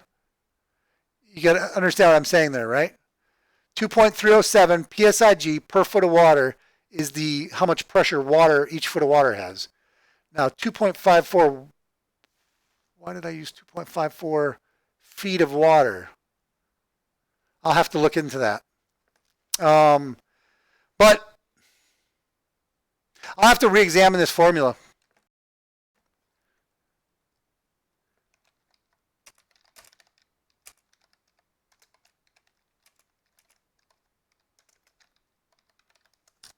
Let me put a note over here because I'm not going to go through it right now. It doesn't make sense to me off the top of my head, but the point is that as you're compressing the air and it goes underwater, the pressure of the water compresses the air. And I did a calculation, and from my calculations, the air gets compressed by 10%. Okay, so the pump provides. Why is that the same? Oh, yeah. The pump provides 15 liters per minute, but with compression, it's 13.71 at the bottom because that's what we need. We need 13.71 at the bottom. Okay? And what this does is this goal seek. That's exactly okay. So the goal seek is. The goal seek I'm using is for making sure that the amount of air we're providing down below is the right amount of air, okay? And how am I changing that? Where did I say goal seek? The pipe diameter. So let me just do it real quick. Let's just go to 2.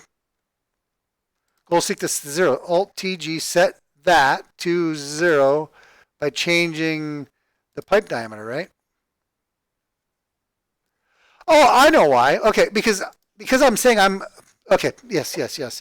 What I'm doing here is I'm saying I'm going to provide a fixed amount called 15 liters per minute of air. That's a fixed amount, right? That doesn't actually mean it's providing 15 liters per minute down below. It's only providing 13.71.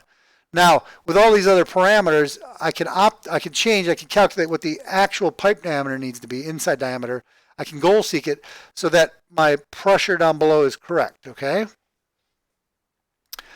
From that, I can calculate my V1, my volume of air down below, okay?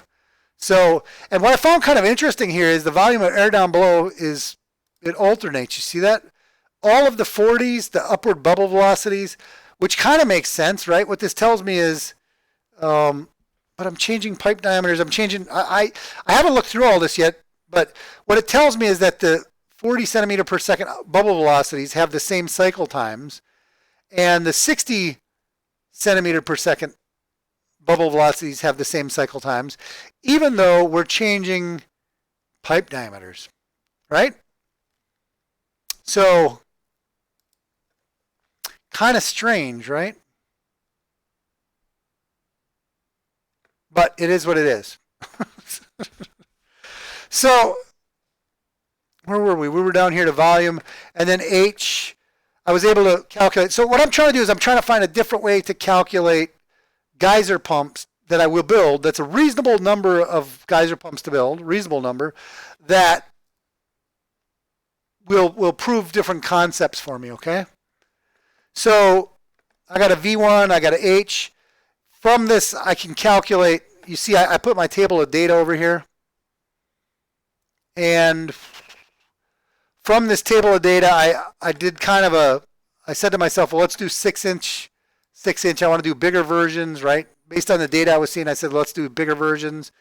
And then I came up with models, okay? So I said that there was a 6 by 3 by 1. So that's 6-inch A pipe, 3-inch B pipe, 1-inch C pipe. And H, the height of the bell is 6.1, okay? Then I got a 6 by 3 by 1.5, 6 by 3 by 2. Okay, so those were from this data. These were 3 geyser pumps I want to build. Then there's a 6 by 2.5 by 0.75, 6 by 2.5 by 1, 6 by 2.5 by 1.5. So 3 more geyser pumps with different parameters, right?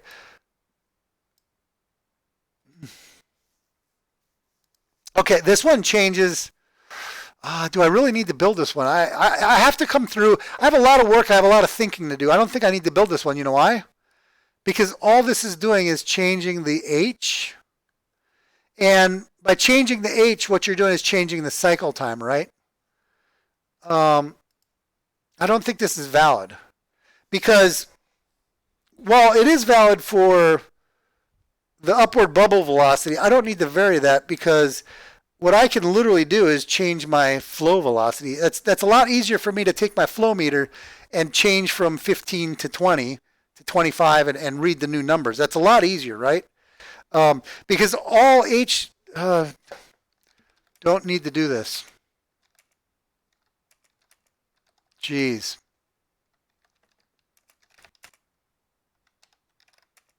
Since changing H is the same as changing gas flow rate or air flow rate, right? Let me wrap that real quick. Whatever, fine. Okay, so anyway, so what I did do, and now I'm kind of saying I'm not going to do, is I came up with a bunch of models that was a subset. So 3, 6, 9, 12. I was like, well, let me build 12. Let me build 12 of these instead of building, 70, whatever that upper number was. It was some crazy number, 76 or 67 or whatever that number was. And to do this, I came over here and I recreated the table of data, but I did it for 6-inch models and a subset of 6 inches, not everyone, right? So I was like, well, let's not do everyone. Let's do the ones I think would make sense. And I identified those down here. And then I did a takeoff of all the pipes, how much pipe I would need.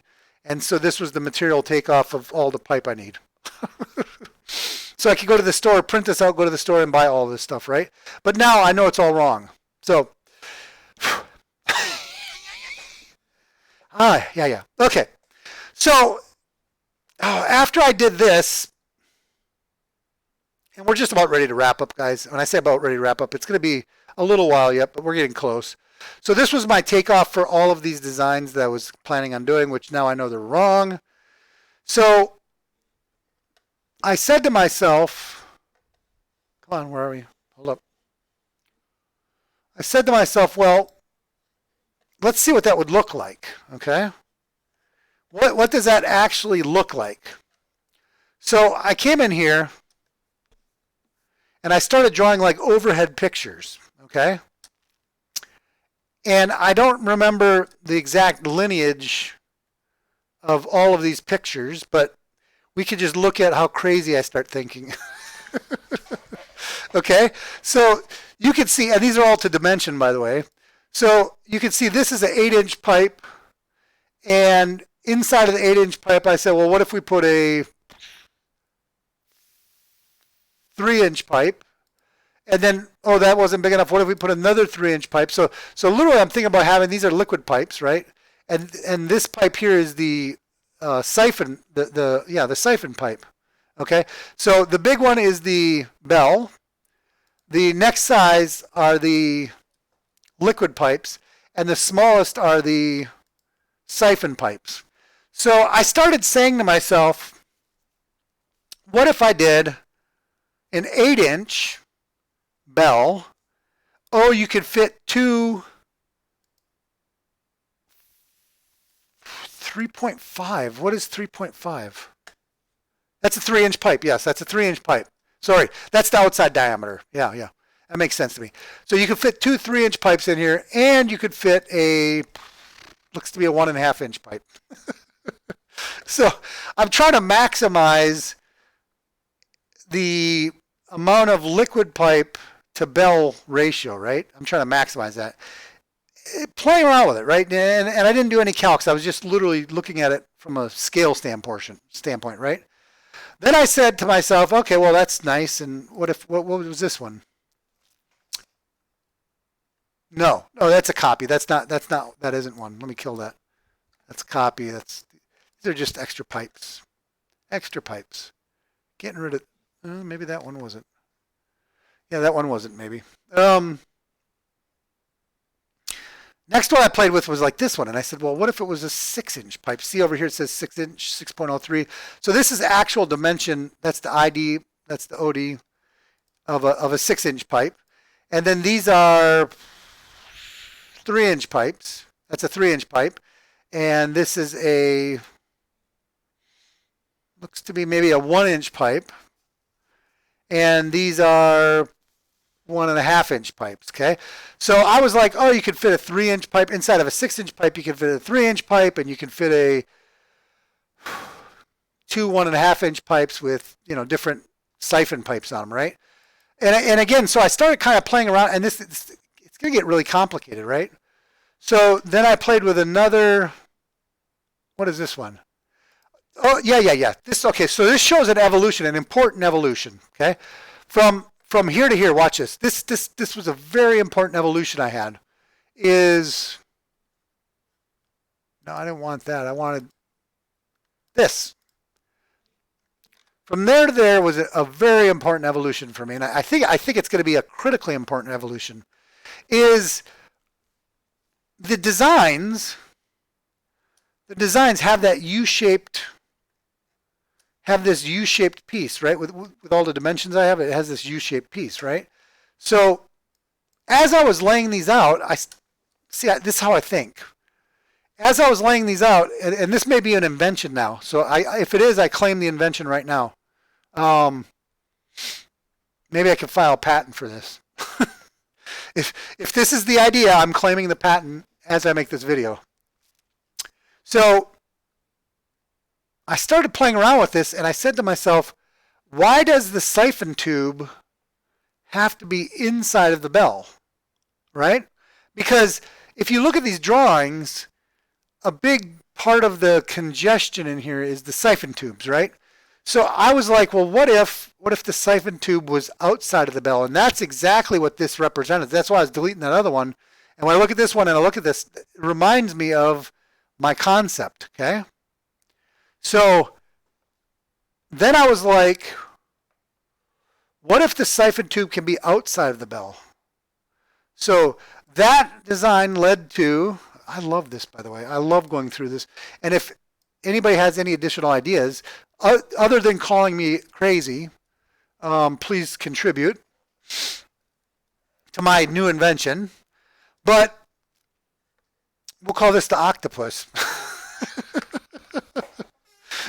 So I said to myself, well, let's take this design and octopusify it.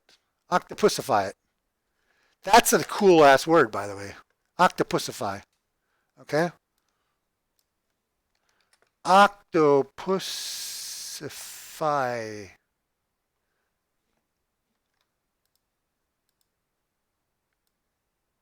So I took the design and I said, let's octopusify it. Which what that means is stick a bunch of arms outside of the bell. And I don't know if I have 8 arms here. Maybe I do, but maybe we'll see. Have all the arms for the bells, the siphon tubes coming outside the bell, right? So what I did here in this design was, that is a 3-inch pipe, 3.5 and 3.042. That's a 3-inch pipe. So I have 2 3-inch pipes here, and I have 2.375, 2.375. Let me look that up real quick, guys. Give me a quick second. 2.375. I got to go to my table. That's the, was that the OD? That's a 2-inch pipe. So let me come back. 2.375. That's a 2-inch pipe. So literally, with octopusification,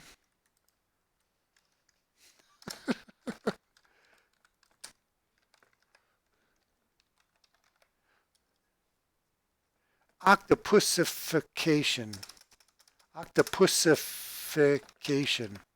That's how that would be spelled, right? With octopusification, you can inside of a 6-inch pipe. I take that back. This is an 8-inch pipe. Inside of an 8-inch pipe, you can have a 2 3-inch pipes and 2 2-inch pipes inside of an 8-inch pipe with octopusification.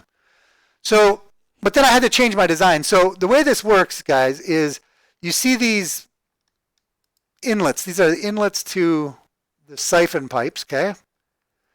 that represents the inlet to the siphon pipe.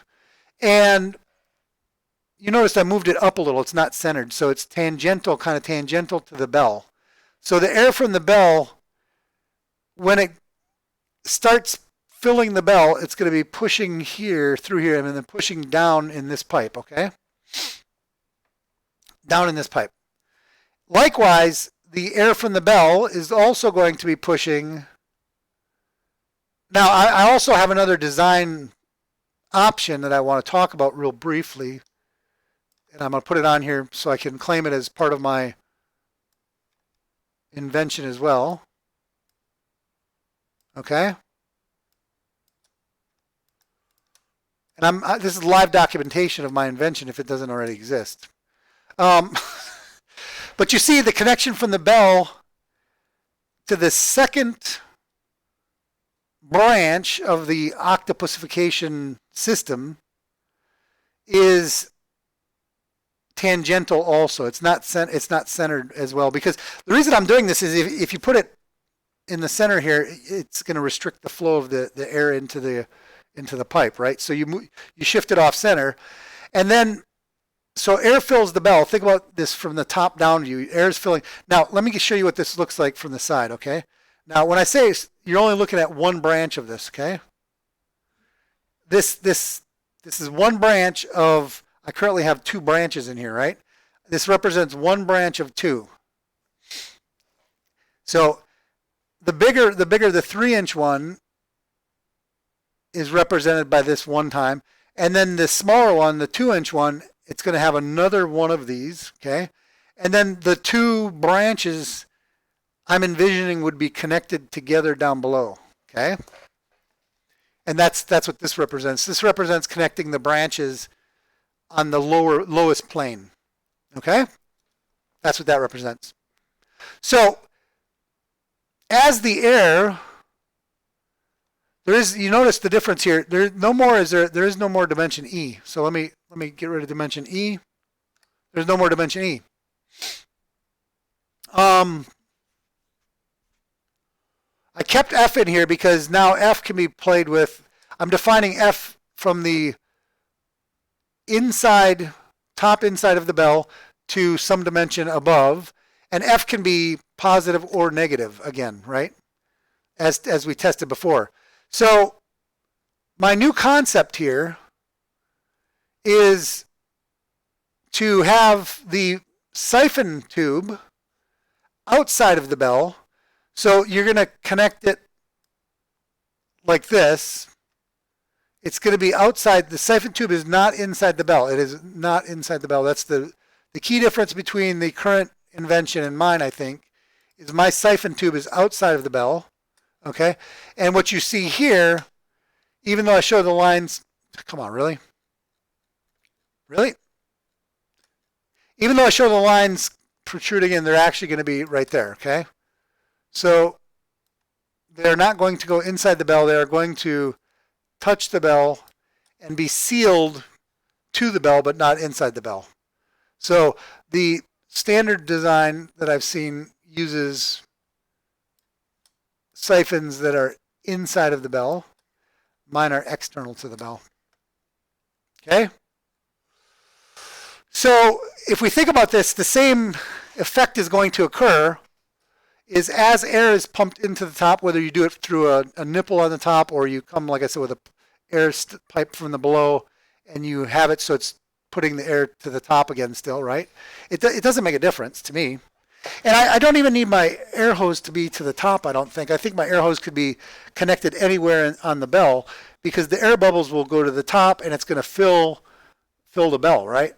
So as the bell gets filled with air, as it goes from 0, G is 0 for the air liquid level, the air water level. You start off at G0, quote unquote, and then as G, the level decreases down, down, down, it's going to push, the air will push the water out of this siphon tube, okay? The air is going to, as the air comes down here, it's going to push and the water level will be consistent here. So let me copy this real quick so that we understand what I'm saying. Yeah, that's not Well, yeah, that's fine. What I'm saying is if the air, and ignore this portion here that's, and ignore this portion, right? As the air pushes the water level down to this wavy line, it's going to also push, in this section, it's going to push the water level to right there, okay? And the more air that comes in, the more this goes down, down, down, down, down. And at some point, it comes down here, and the air then begins the siphon cycle, right? It begins the siphon cycle we talked about. So the air will come around, and it's going to start the siphon cycle, boom, and all of the water gets pushed out of the tube. All of the water gets pushed out of the tube by the air and gets pushed up into a slug inside of this pipe, and it begins the siphon cycle, okay? So this is a unique design, I believe. I haven't done the search on art, and I'm not entering it into public domain. I'm documenting and describing my invention if it hasn't already been invented. Okay? So, yeah, so let's talk about, so from a side, now I did this from the side for one of these, right? And then, but it's not limited to one. You could have X. You could have X of these, okay?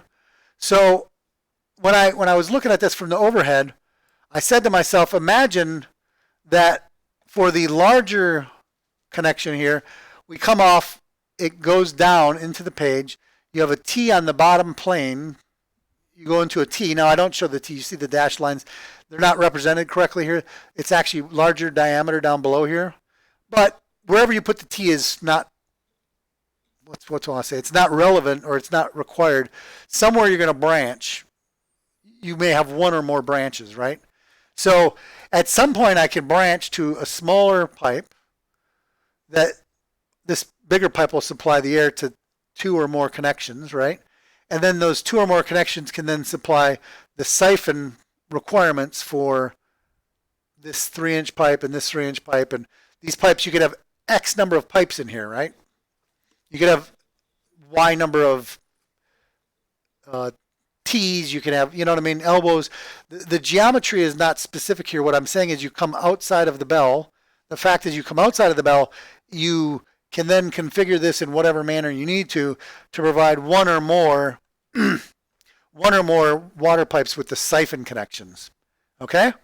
So when I did this, I thought to myself, well, let me see what I could do with this. And I was able to do 2 3-inch pipes and 2, 2-inch pipes. And I'm looking at them from the top down. Then I was kind of looking at this from the top down view, and I was like, oh, well, you could potentially have a clash in piping, and how would I resolve that?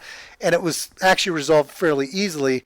Is, again, the air connection comes through here for this air pipe. This is the siphon pipe.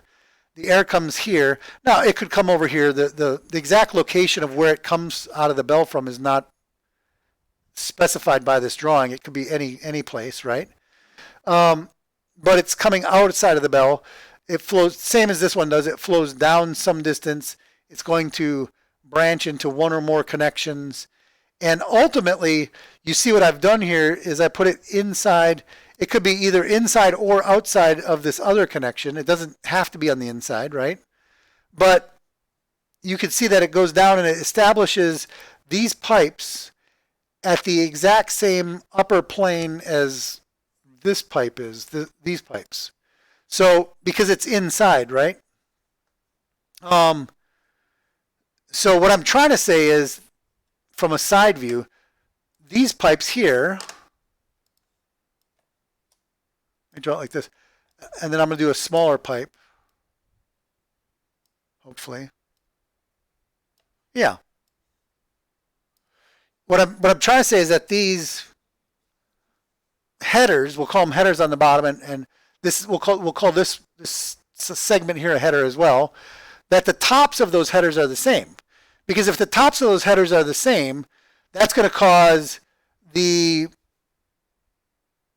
cycle time of the slugs to be identical, right? And that's why you can connect these two. You would use a what's it called? there's two types of reducers. There's concentric. You would use an eccentric reducer to connect these two, right? And it would be flat on the top and reducing on the bottom, so that the tops of these headers are the same. Okay. So this is the octopusification of my concept, right? Now, so I might try to do this. I'm still. What's the word I want to use?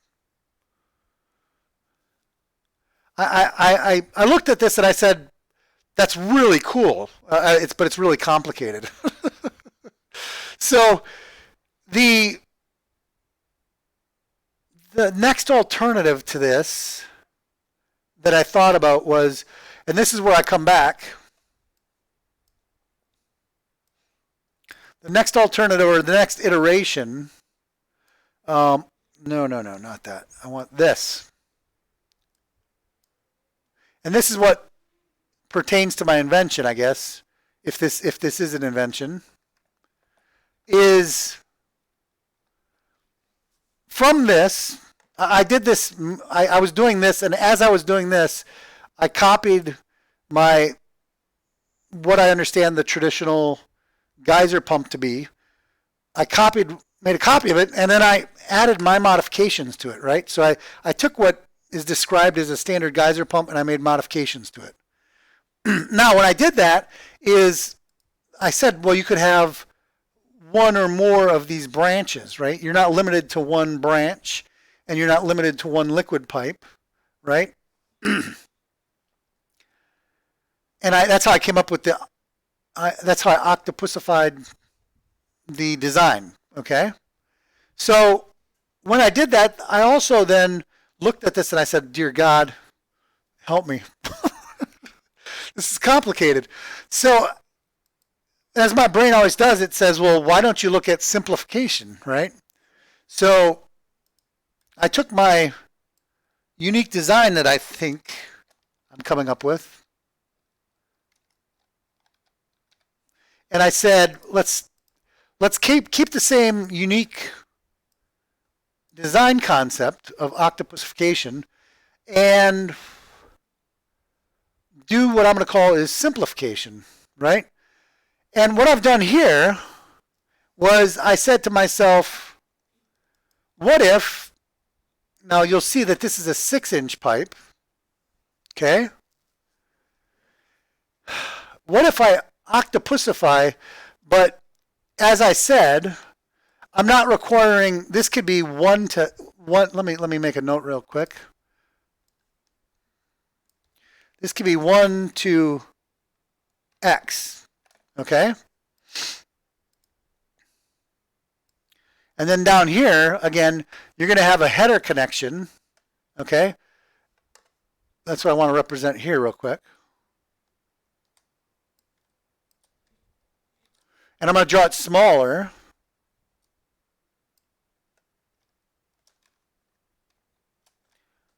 And it doesn't have to have a header, but it can have a header, right? You're going to have 1 to X header connections, okay?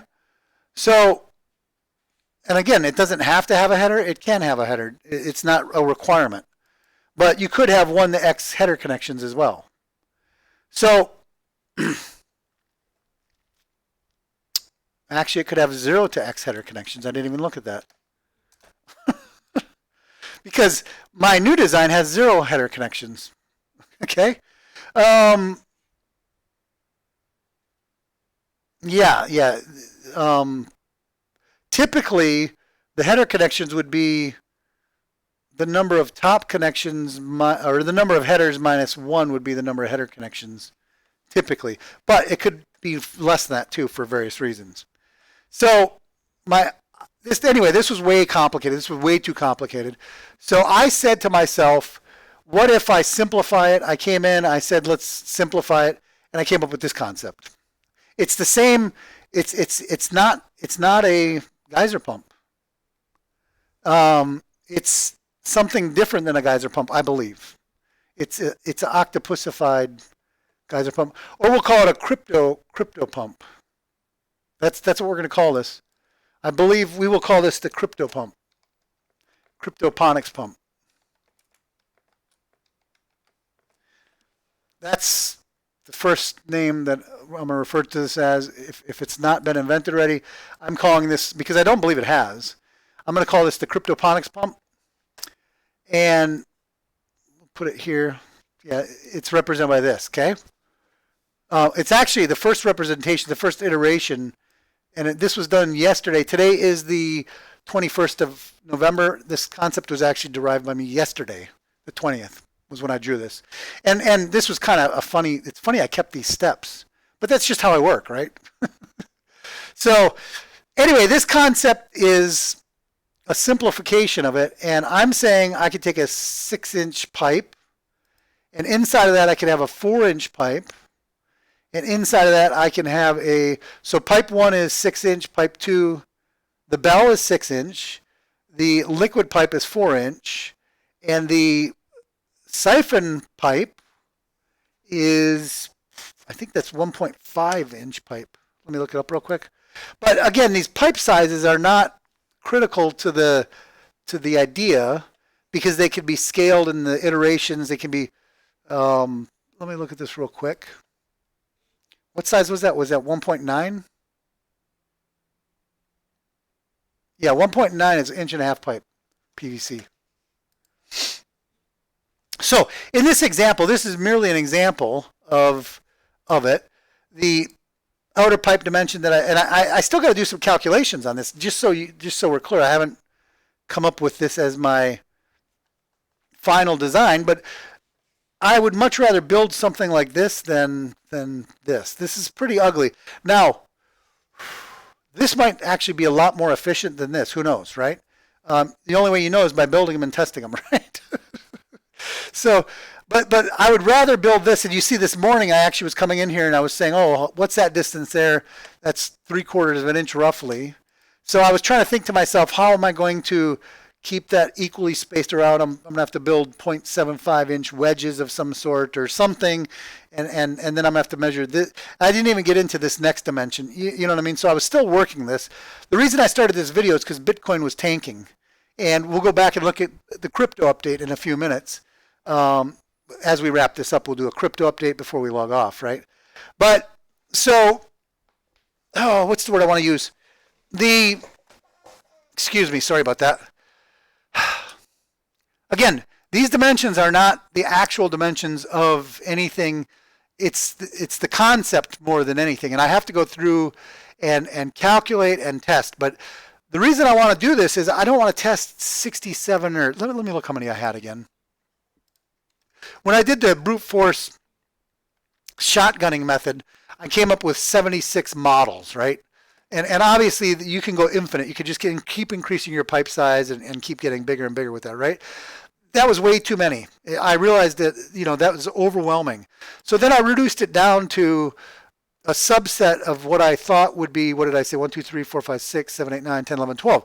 12 models, right? And I actually did a material takeoff for those 12 models. But one of the things I realized is changing H doesn't do anything. So I still might build those 12 models, but I might build them. No, I'm not building those. I'm not building a geyser pump. I'm absolutely positive that I will not build a geyser pump. And I'll tell you why. The CryptoPonics pump has a distinct advantage over a geyser pump. So I labeled this episode geyser pump, but it's not, I'm not building geyser pumps. The disadvantage of the geyser pump is that the siphon tube is inside of the bell. Okay? The CryptoPonics pump has a significant advantage over the geyser pump in that the geyser pump starts outside of the bell. Okay? That's the significant difference. And by doing it that way, you can make I believe it's going to make a significantly more efficient pump, quote unquote. Okay? I'm not going to call it geyser pump. It's a CryptoPonics pump. Because this was a unique idea I had yesterday. So I'm still in my drawing. Good. So I won't be building those 12 ideas that I had, and then I just said, oh, changing H, I'm not going to do that. I'm now into my next iteration of CryptoPonics pumps. And my CryptoPonics pumps, I have to create the iterations of that yet, right? Now, this will be the first iteration as far as from a design concept, right? So, and I say 1 to X or 1 to X or 0 to X connections for headers and for connections. The simplest model you can have, I think, is 1 connection, 0 header. Okay? I think that's the simplest system I can have. So I think I'm going to build this one.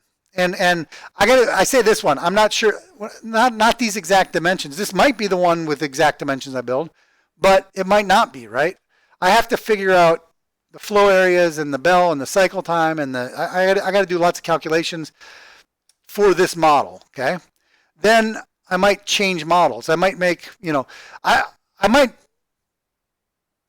might do one of these, calculate it. If it seems reasonable, I might build one of these, test it, and then based off of my testing, that might lead my future developments, right? I really do want to build one of these because I think this could be very interesting, right? The way I kind of envision these is that all of these pipes could discharge into a common vessel above, or they could discharge into a common pipe above, we'll call it. That all of this water, you got to look at this. So let me do the calc real quick.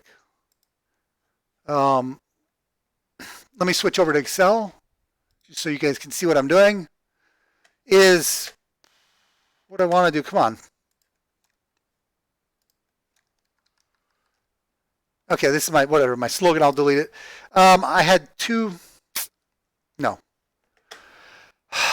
There's so much stuff. It's so complicated. There's so much stuff to do. I know I make it complicated myself, guys. I understand that.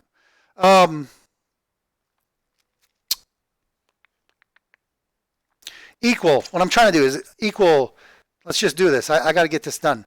Pi times 3-inch pipe inside diameter divided by 2. And I'm going to hit enter. And I got to fix my formula because I forgot to put the that on there.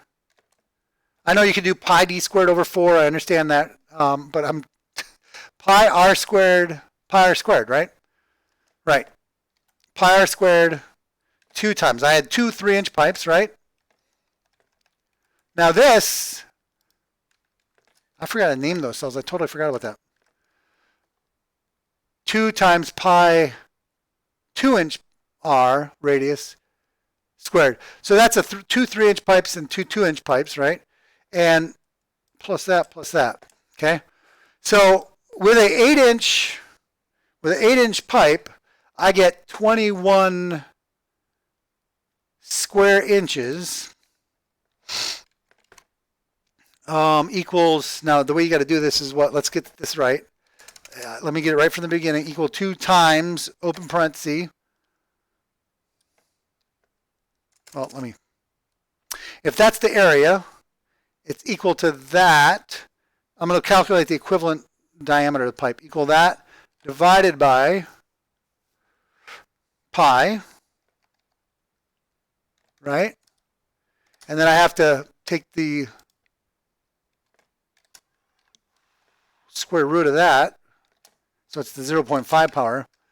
So area equal pi r squared. So if I take the area divided by pi, and then I take the square root of that, and then I have to multiply by 2 to get the diameter, right? So it's 2 times.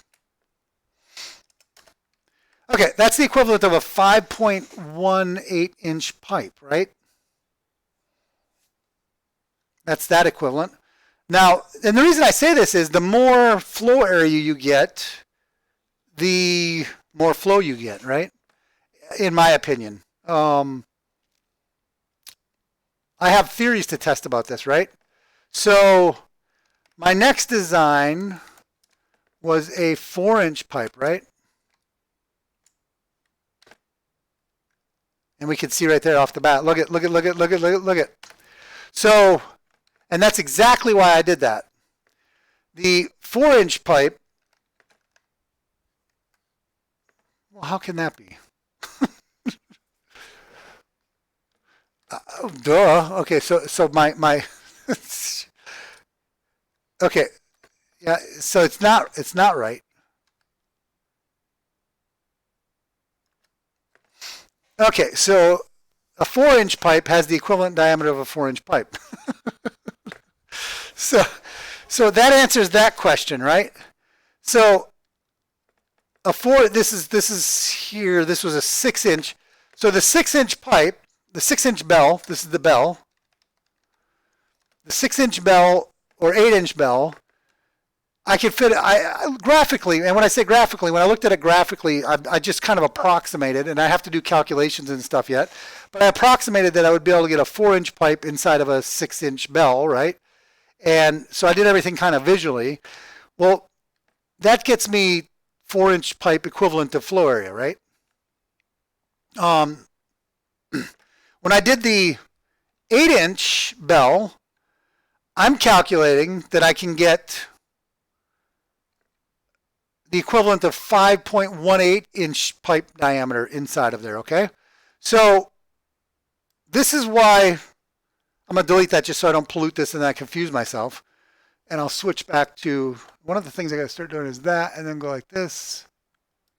I'll switch back here. This is one of the reasons why I did this, okay? Now, I might be able to fit more pipes in here, if you're understanding what I'm saying.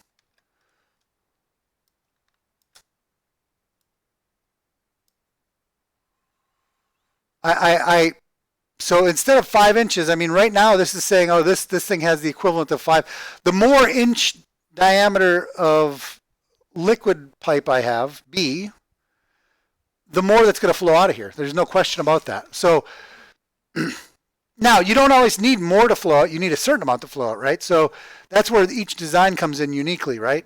So I'm going to have to play with this some, but I also, how do I arrange these liquid pipes and siphon pipes? That's all variable in my CryptoPonics pump design, okay? It's a derivative. Geyser pumps are a derivative of lift pumps, and there's been a couple iterations of geyser pumps, okay? And the CryptoPonics pump is a derivative of the geyser pump. So, and octopusification just became a real word. So that's the concept, and that's what I've worked through, and that's what and the reason I'm doing this, guys, let me show you one more example of the reason I'm doing this is in my aquaponics design, I need to calculate what I'm lifting with, okay? If I lift my liquid with a traditional pump, okay? Let's just pretend that that little shape represents a traditional pump. If I lift with a traditional pump, my sump at the end, my grow beds will act as a sump potentially. I can design them so that they do, right? I can also design my systems here that if I have a power failure, you know, I have a limited amount of gravitational flow down the path, right? I can limit this, right? I'm also planning on putting process control in here so we can potentially do some stuff that if I lose power, I could have battery backup. I do actually have a generator that I could install for backup as well, right? So these are all things that are potentially doable, right? Because they talk about if you lose power, put a note on here, right here. O2 to fish if lose power, right? So you got to keep providing oxygen to fish if you lose power, otherwise you have a mass kill.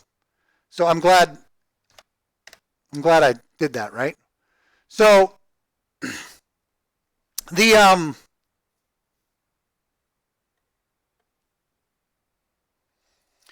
way I designed this system initially, and this is a side view, and it's not the side view is not the same as the overhead view, and this is all still design in flux, right? But the side view is that it gravitationally flows from one to the next, to the next, to the next, to the next, all the way down, having a single pump on the end that then cycles the water back to the beginning, okay? Right here. So that's the concept. That's like the standard concept of what most people do, okay? Now, one thing I want to say about that is we also talked about, you see here I have grow beds. This is a completely DWC, deep water culture based kind of design system, right? Now, here, I called them grow beds, but I'm going to call this DWC. See, I didn't even know what to call it originally because I've been educating myself as I'm doing this, right? Rafts. Those are DWC rafts, okay? I'm going to have something called media grow beds, right? I should have kept that in there. But I'm going to have something called media grow beds. Those are going to be much smaller, like Dutch buckets. And I'm going to be growing tomatoes and delicious yummy yums in there. I also, you know, one of the things I like,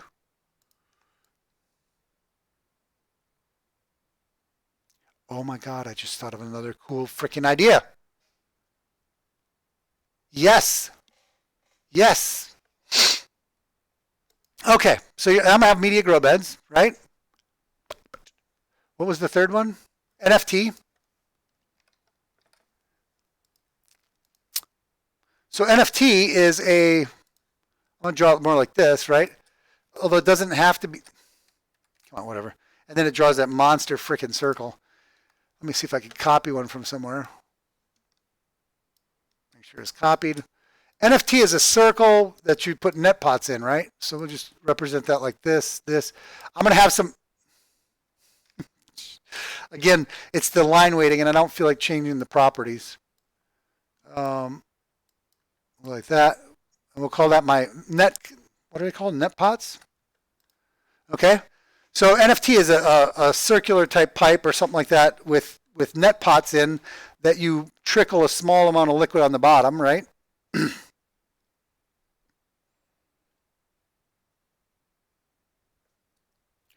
And I just thought about something that I really like the idea about is wicking. Okay, wicking is the fourth one. And guys, I'm kind of creating something again that maybe doesn't exist, but I'm thinking about myself, okay? Is imagine, because with the net pots, what happens is if you get bigger plants, the net pots aren't really practical for that, right? If you can actually have soil, okay, so let's talk about wicking. So wicking will use some type of bed and or it'll either use a bed or ground.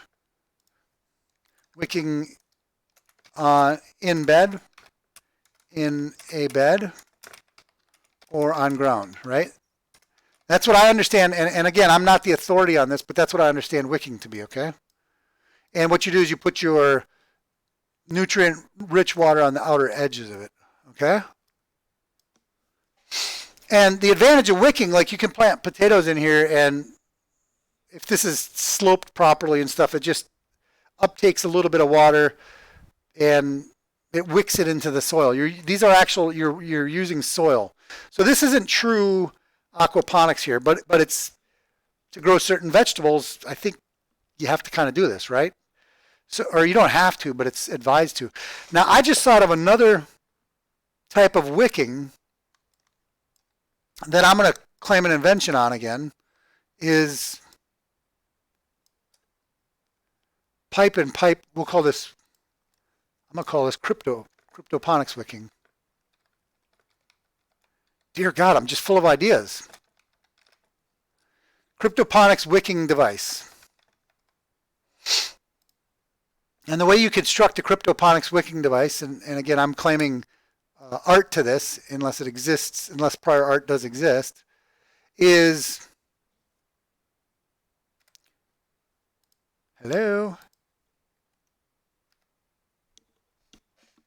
I'm hitting the wrong button, sorry. Is, so humor me here. while I go through my invention idea. And I don't want it to overpower. But let's pretend that we take a pipe of X diameter.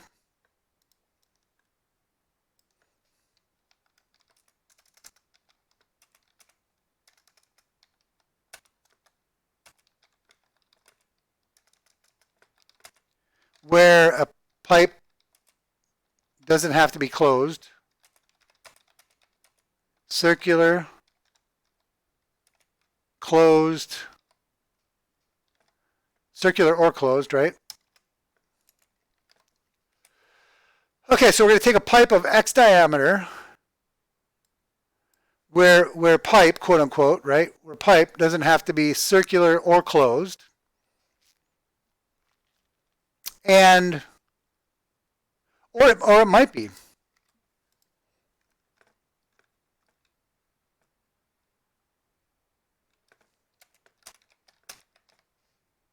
Maybe I'd claim both, right? And we see what happens. So, and I wanted to put this in quotes because pipe is a word I'm using, but it might not. It is not the traditional sense of a pipe, or it might be. So it could be both. Okay. But we take a pipe of X diameter where pipe doesn't have to be circular or closed, or maybe, so it could be rectangular, it could be octagonal, it could be, you know what I mean, whatever shape, right? And inside of that, we run another pipe with the definition, with the same definition of a pipe.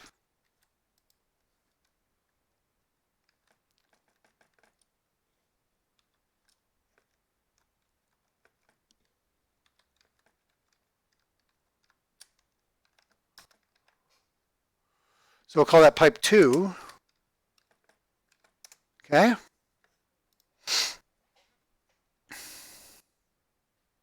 Let me get these up a little bit. Jesus, it's getting complicated.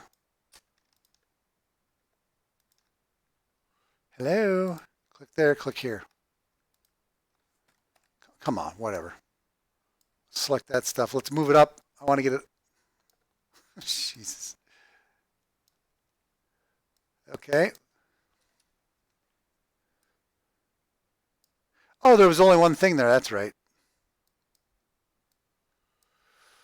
Now, when I think about building my system, I definitely am going to have some rafts, right? I know for sure because everybody that talks about DWC and rafts, it's a highly efficient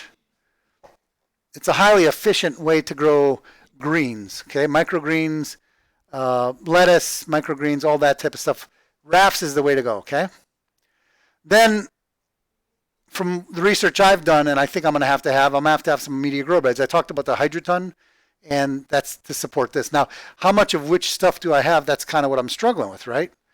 So, but I know that, okay, if this is leafy greens, and this is tomatoes and cucumbers and peppers and hops. That was the other thing for beer brewing.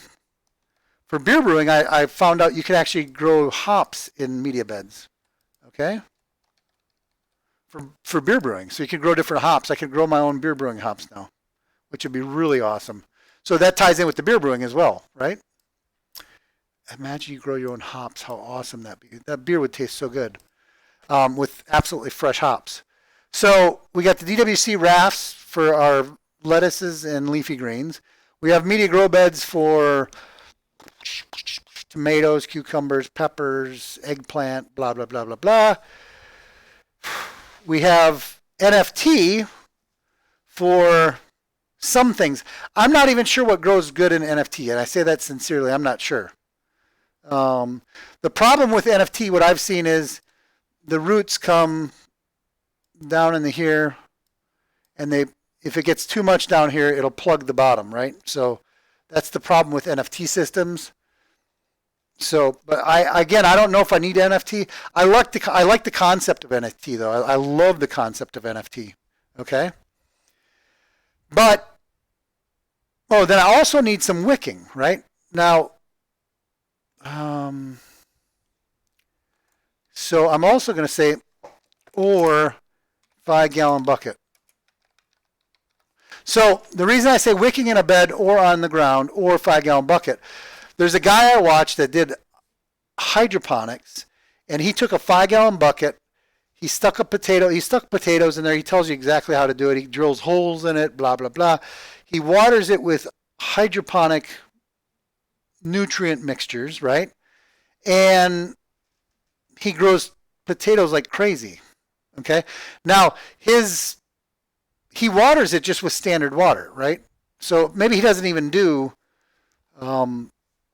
hydroponics. He's just putting potatoes in a bucket. What I'm going to propose is I'm going to put potatoes in a bucket, and I'm going to use nutrient-rich water. But like he did, he drilled holes in the bottom of his. I'm going to drill holes in the bottom of mine, and whatever water comes through will filter and put back into the system, if you understand what I'm saying. But I'll try not to water. We'll have to time this watering so that we don't saturate. I think he literally said he watered for 3 minutes off of his hose per day or something. I can't remember though. But so there's what we're going to call wicking in a bed or on the ground or a 5-gallon bucket kind of thing, right? 5-gallon bucket with drain, which isn't really wicking, I don't think. I think there's a different term for that, okay? But from what I've seen, that's how you grow potatoes, okay? Yep. And the third style, or I'm going to call it the new style, is a CryptoPonics wicking device. And maybe I'll come up with a more elegant name for this, but I'm creating it now. It's a derivation of NFT. Okay?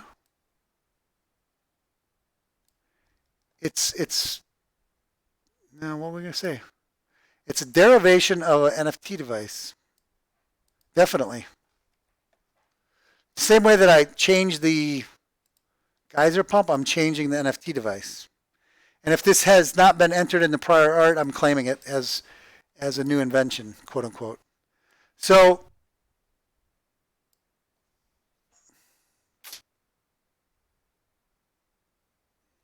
yes, that'll work.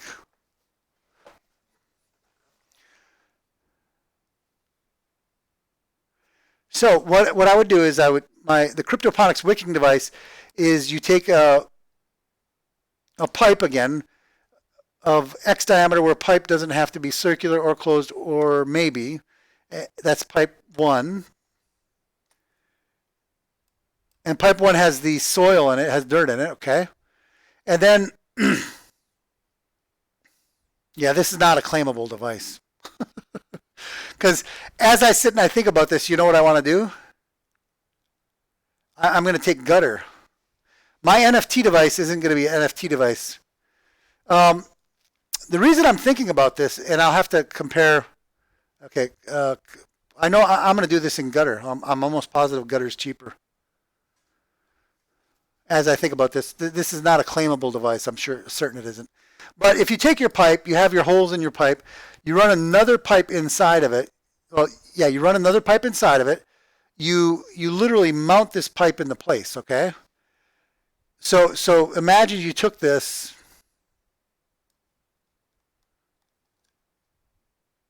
Let's go like this. Imagine you took this. You rotate it to this orientation here.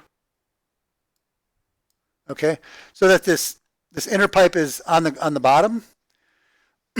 Now imagine you pump a slurry of muddy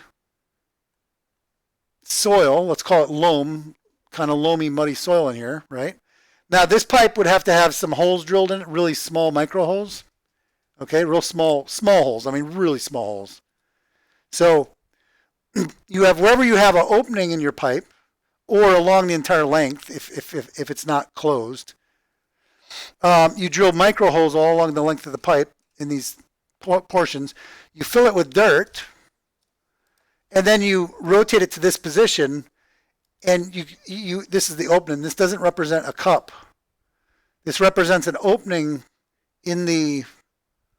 Let me get rid of this because this is stupid. you rotate it back, and this is an opening in a PVC pipe, let's say. You plant your herbs here, for example. So let's say I put cilantro in here. It's actually in the dirt, right? Now, this thing, this inner pipe it's going to be used for watering, right? It's inside, and it's going to provide, on a timer, you'll provide a certain amount of water here. It's going to be inside here, protects it from the roots of whatever is growing in here, because the water comes in here, right? And it's just going to seep through little micro holes, right? You're going to drill some really small holes in here, and it's going to drip through those portions. And this way you can have, if this was open, I would want this to be open along an entire trough. You could just plant a ton of herbs, and you could have a rack. What I like about NFT systems, okay, is NFT systems, people typically design them like this, and you can have like 4 of these or X number of these with plants. Just you get a lot of a lot of greenery growing, a lot of plants growing in a small footage, right? Now, what we'll call this a modified NFT.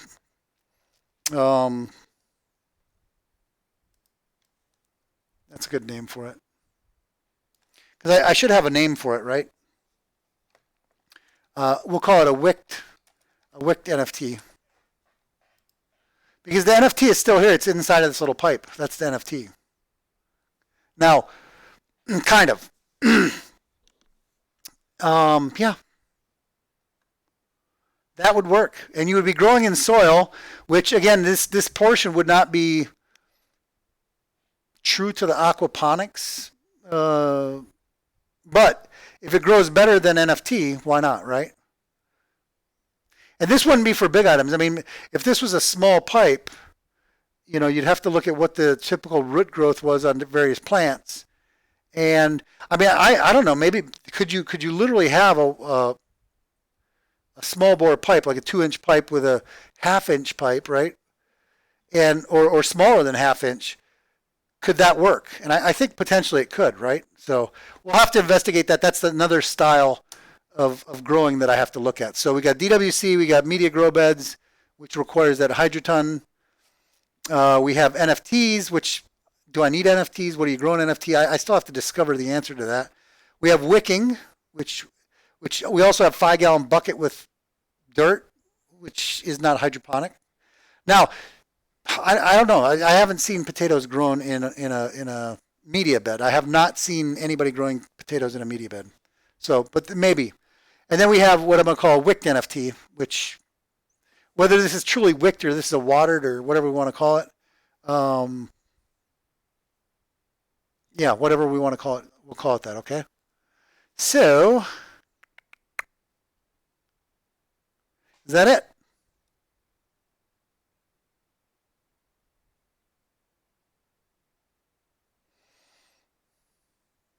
Or am I better? I'm just trying to think out loud. Instead of having this inside, am I better having this outside?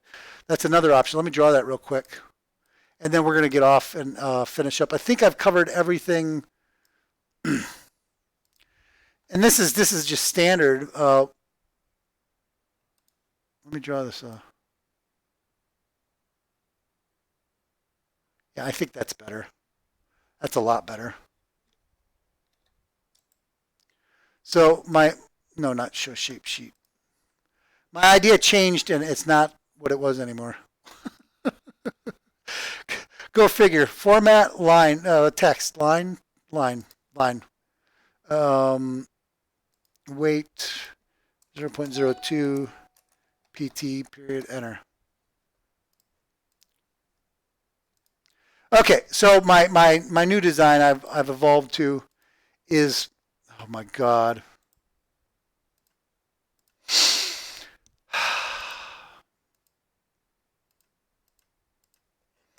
These arrows are just ginormous.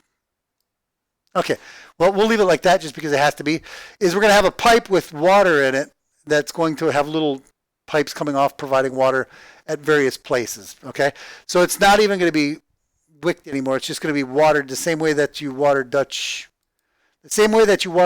buckets, right? Is that what they're called? Dutch buckets? Yeah, the 5-gallon buckets. The same way you water Dutch. Now, a Dutch bucket traditionally has Hydroton or some type of hydroponic media. For potatoes, you put dirt in there, from what I've seen.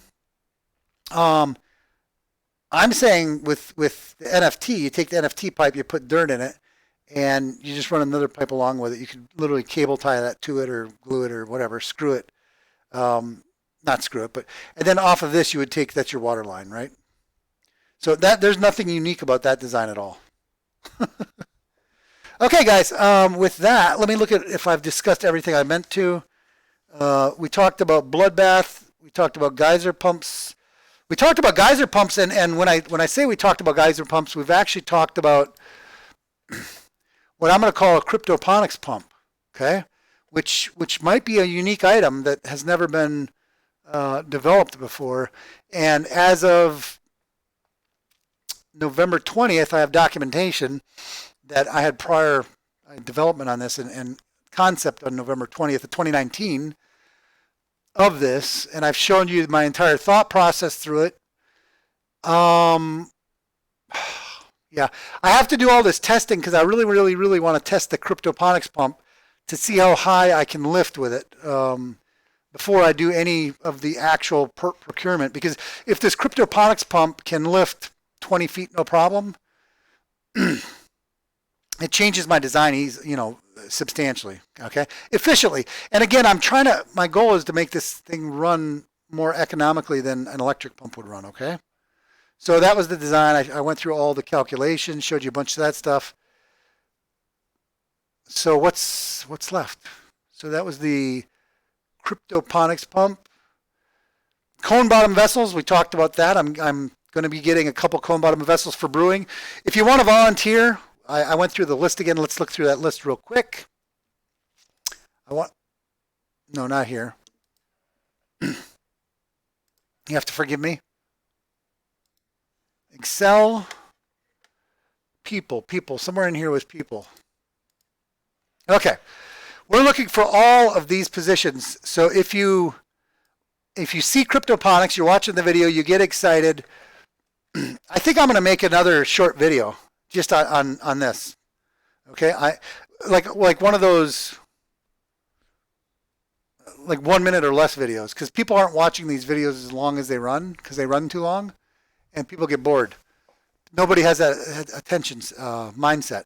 So we need social media, we need crowdfunding managers and assistants, we need web, we need graphics arts, we need cryptocurrency, we need aquaponics, we need brewing, and aquaponics has to be hydroponics as well as, let's say, traditional farming. We need brewing manager and brewing assistant, automation, and that's what reminded me was the cone bottoms. Automation, we talked about, that's going to be sustainable foods business manager, safety program manager, assistant, operations, data coordination, electrical, legal, and procurement. Okay? So those are all the positions we've talked about. I really am glad we've come into this volunteer time. So that's going to be, and I'm going to have to make sure I do this appropriately and concisely. I have to make a short video that people will watch. Yeah. So that was that, and Hydroton, the Craigslist Hydroton, which is not that exciting, but it's an opportunity for CryptoPonics potentially to pick up. It's not a real deal right now. The $30 per 40 liters, not, to me, that's not that big of a deal. If you said $20 per 40 liters, that's what it sells on. And I started telling her that, and she said, oh, that's cheap Chinese, blah, blah. Maybe it is, maybe it isn't. Who knows? This is used, okay? I'm thinking I want to pay for $30, I want to pay $15, right? So half of 40 would be 20, right? So $20 is, so yeah. So I'm not paying more than 20. That's for sure. I'm not paying more than 20. We'll set that as a rule. Okay. So that's that. Let's take a look at crypto while we're here, guys, and we're going to wrap up. Thank you so much. If you watch this far into the video, you're a champion, and you need to have signed up on the list already. I don't even know how long we've gone. We've gone a long time, but I've covered a lot of material. So I see it looks red here. I don't know if that means anything. Let's update our crypto first, okay? We'll come into here. You see the unconfirmed balance rate, we'll call it a rate, is 0.8984 because that actually is a certain amount of beam over a certain amount of time, right? We'll refresh that. The number is the same. Copy that. 5261. 5261.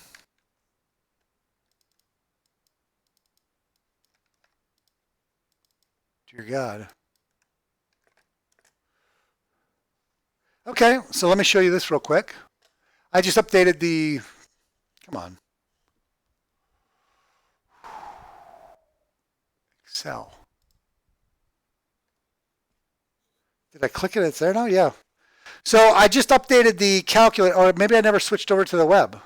So the currently I have 89.06 coins in my wallet on that mining site. And 5261 is the current coin price. I've earned 1.22 coins since I logged it this morning. 0.21 days have gone by, so a quarter of a day almost. And we're earning at a 5.89 coins per day rate right now. That's our current rate. Okay, that doesn't mean that that's what we're going to end up with. That means that's our harvest rate, right? At this point in time, starting from this morning. Now, and maybe I should do that too. Oh yeah, I will do that. I'll tell you what I'm going to do in the future. I'll update it when we get offline. Income per day $3.10 because of the crap rate, right? See here 589, 568, 395, 310. You see what a difference it makes, right? 31 cents. Oh my God. 31 cents per GPU per day. That's before electricity, yes. Profit per day for all of my mining is 30 cents or 3 cents per graphic card mining right now. And that doesn't take into account my inefficiencies, et cetera, et cetera, et cetera. So we're definitely losing money if we sold today.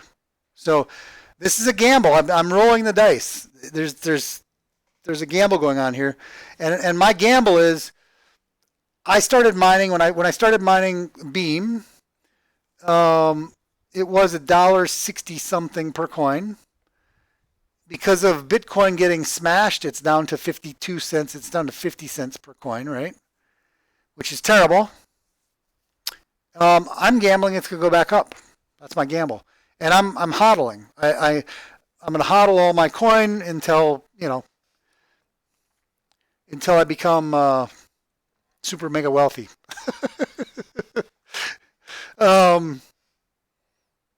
Yeah.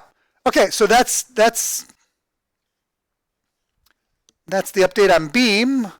Let's take a quick look too. I haven't been logging the Ethereum I've been mining. Come on, let's hit this. Let's go here. Let's go to my Ether mine. But my rate's been really good lately. It's been like remember this has to be 2.4 something in order for me to break even. You remember that with the inefficiency of the power supply and all that. This was like 195 all of this morning and a good portion of last night. It's been a pretty good number here. Typically, it's a little down right now, but this is minor. I'm not using a lot of electricity. I'm gonna just keep hashing at my Ethereum, keep hodling my Ethereum as well. Okay. So with that said, let's go look at the market. Ready? 1, 2, 3. Ooh. Oh, let's refresh this just so we know we got the most current data. Bitcoin is under 7,600. Oh my God. Is that lower than it was just earlier on this video? I can't remember. Ethereum is 10% of what it used to be. Ethereum was up to, I swear it was up to 1,400 at its highest, right? Let's look at Ethereum's peak. 1271.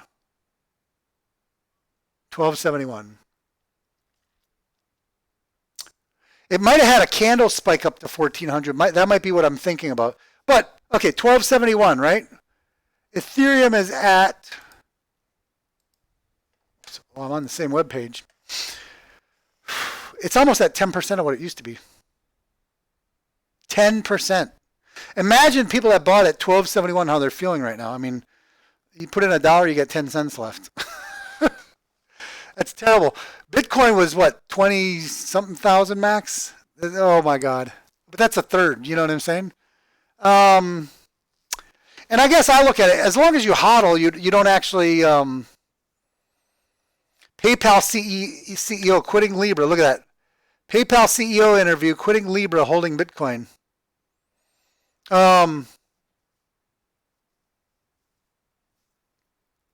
Ethereum mining pools are an increasing area of centralization, meaning more and more people are flocking to just a few places to mine it.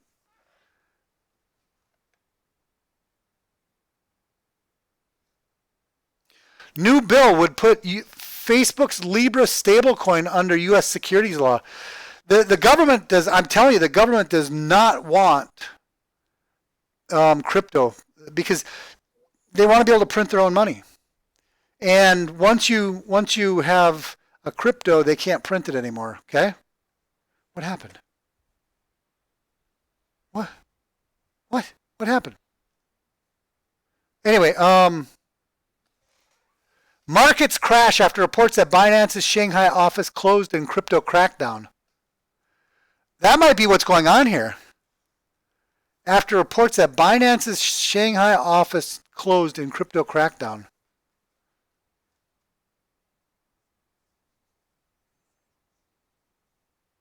Yeah. You know what this means? You just have to sit through it. This is all panic over this Binance thing then, right? Wow, let's watch the, maybe I'm going to start doing this, is watching the news on the bottom of the ticker. I haven't really done that except today, right? But we'll check it real quick and then we'll wrap this episode up. Binance's Shanghai office shut down following police raid. Wow. Yeah, China is how do I phrase it? You want to stay away from there, right? Venezuela cuts petrol backing from 5 billion barrels of oil to 30 million. Okay, this right here is why a country cannot control a cryptocurrency, okay? Because countries will manipulate, just like they manipulate their currencies, countries are going to manipulate their cryptos, right? So you would invest in the Venezuelan petro, because each petro was backed, or all of the petrol was backed by 5 billion barrels of oil, right? So the government said, oh, we're going to put 5 billion barrels of oil behind these coins. So that establishes a value, right?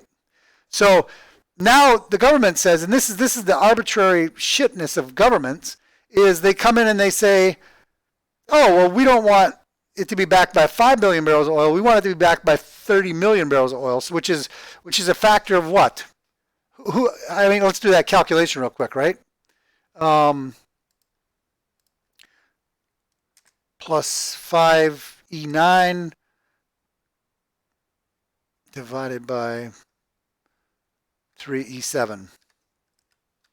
Okay, it used to be 100.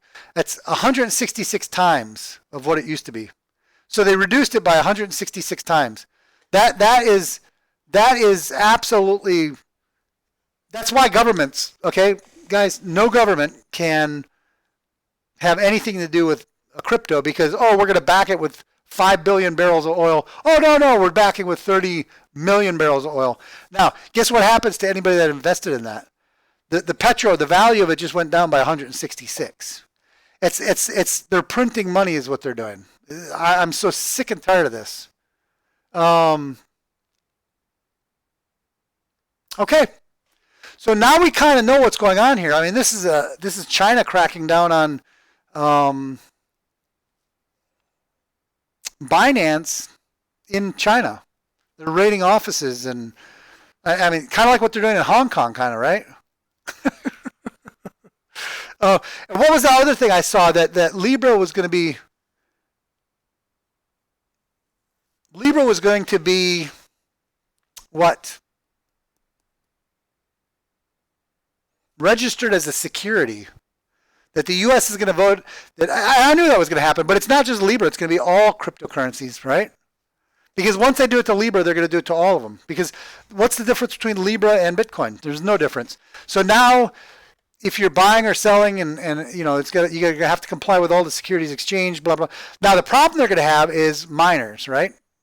When you mine Bitcoin, or you mine, you know, I'm mining, I can't even remember the coin I'm mining, Beam. Thank you. When I'm mining Beam, how's the government going to know, right? But I bet money.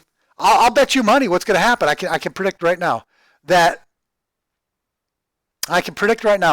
they're going to make Libra a security, which then they're going to say, oh, Bitcoin and all other cryptocurrency coins that are like Libra have to be treated as a security. And then they're going to say, the next step to that is they're going to say people who mine the coins have to register the coins as a security as they're mining it, right? And you're going to have to declare your wallets and blah, blah, blah. I mean, I don't even know. I don't even know where we go with all this. Look at this. The market capitalization is down $207 billion. Wow, this is serious. This is serious. I'm trying to think when I should. I don't have any. Do I have money sitting on the side? I don't. I'm gonna have to look at my crypto wallets, because I'm gonna have to look at how much Bitcoin's getting hammered versus my other. Although the other ones look like they're getting hammered harder. I'm gonna have to go check up on them and see if I need to be making some trades. Anyway, guys, so that is the what did I call it? The bloodbath.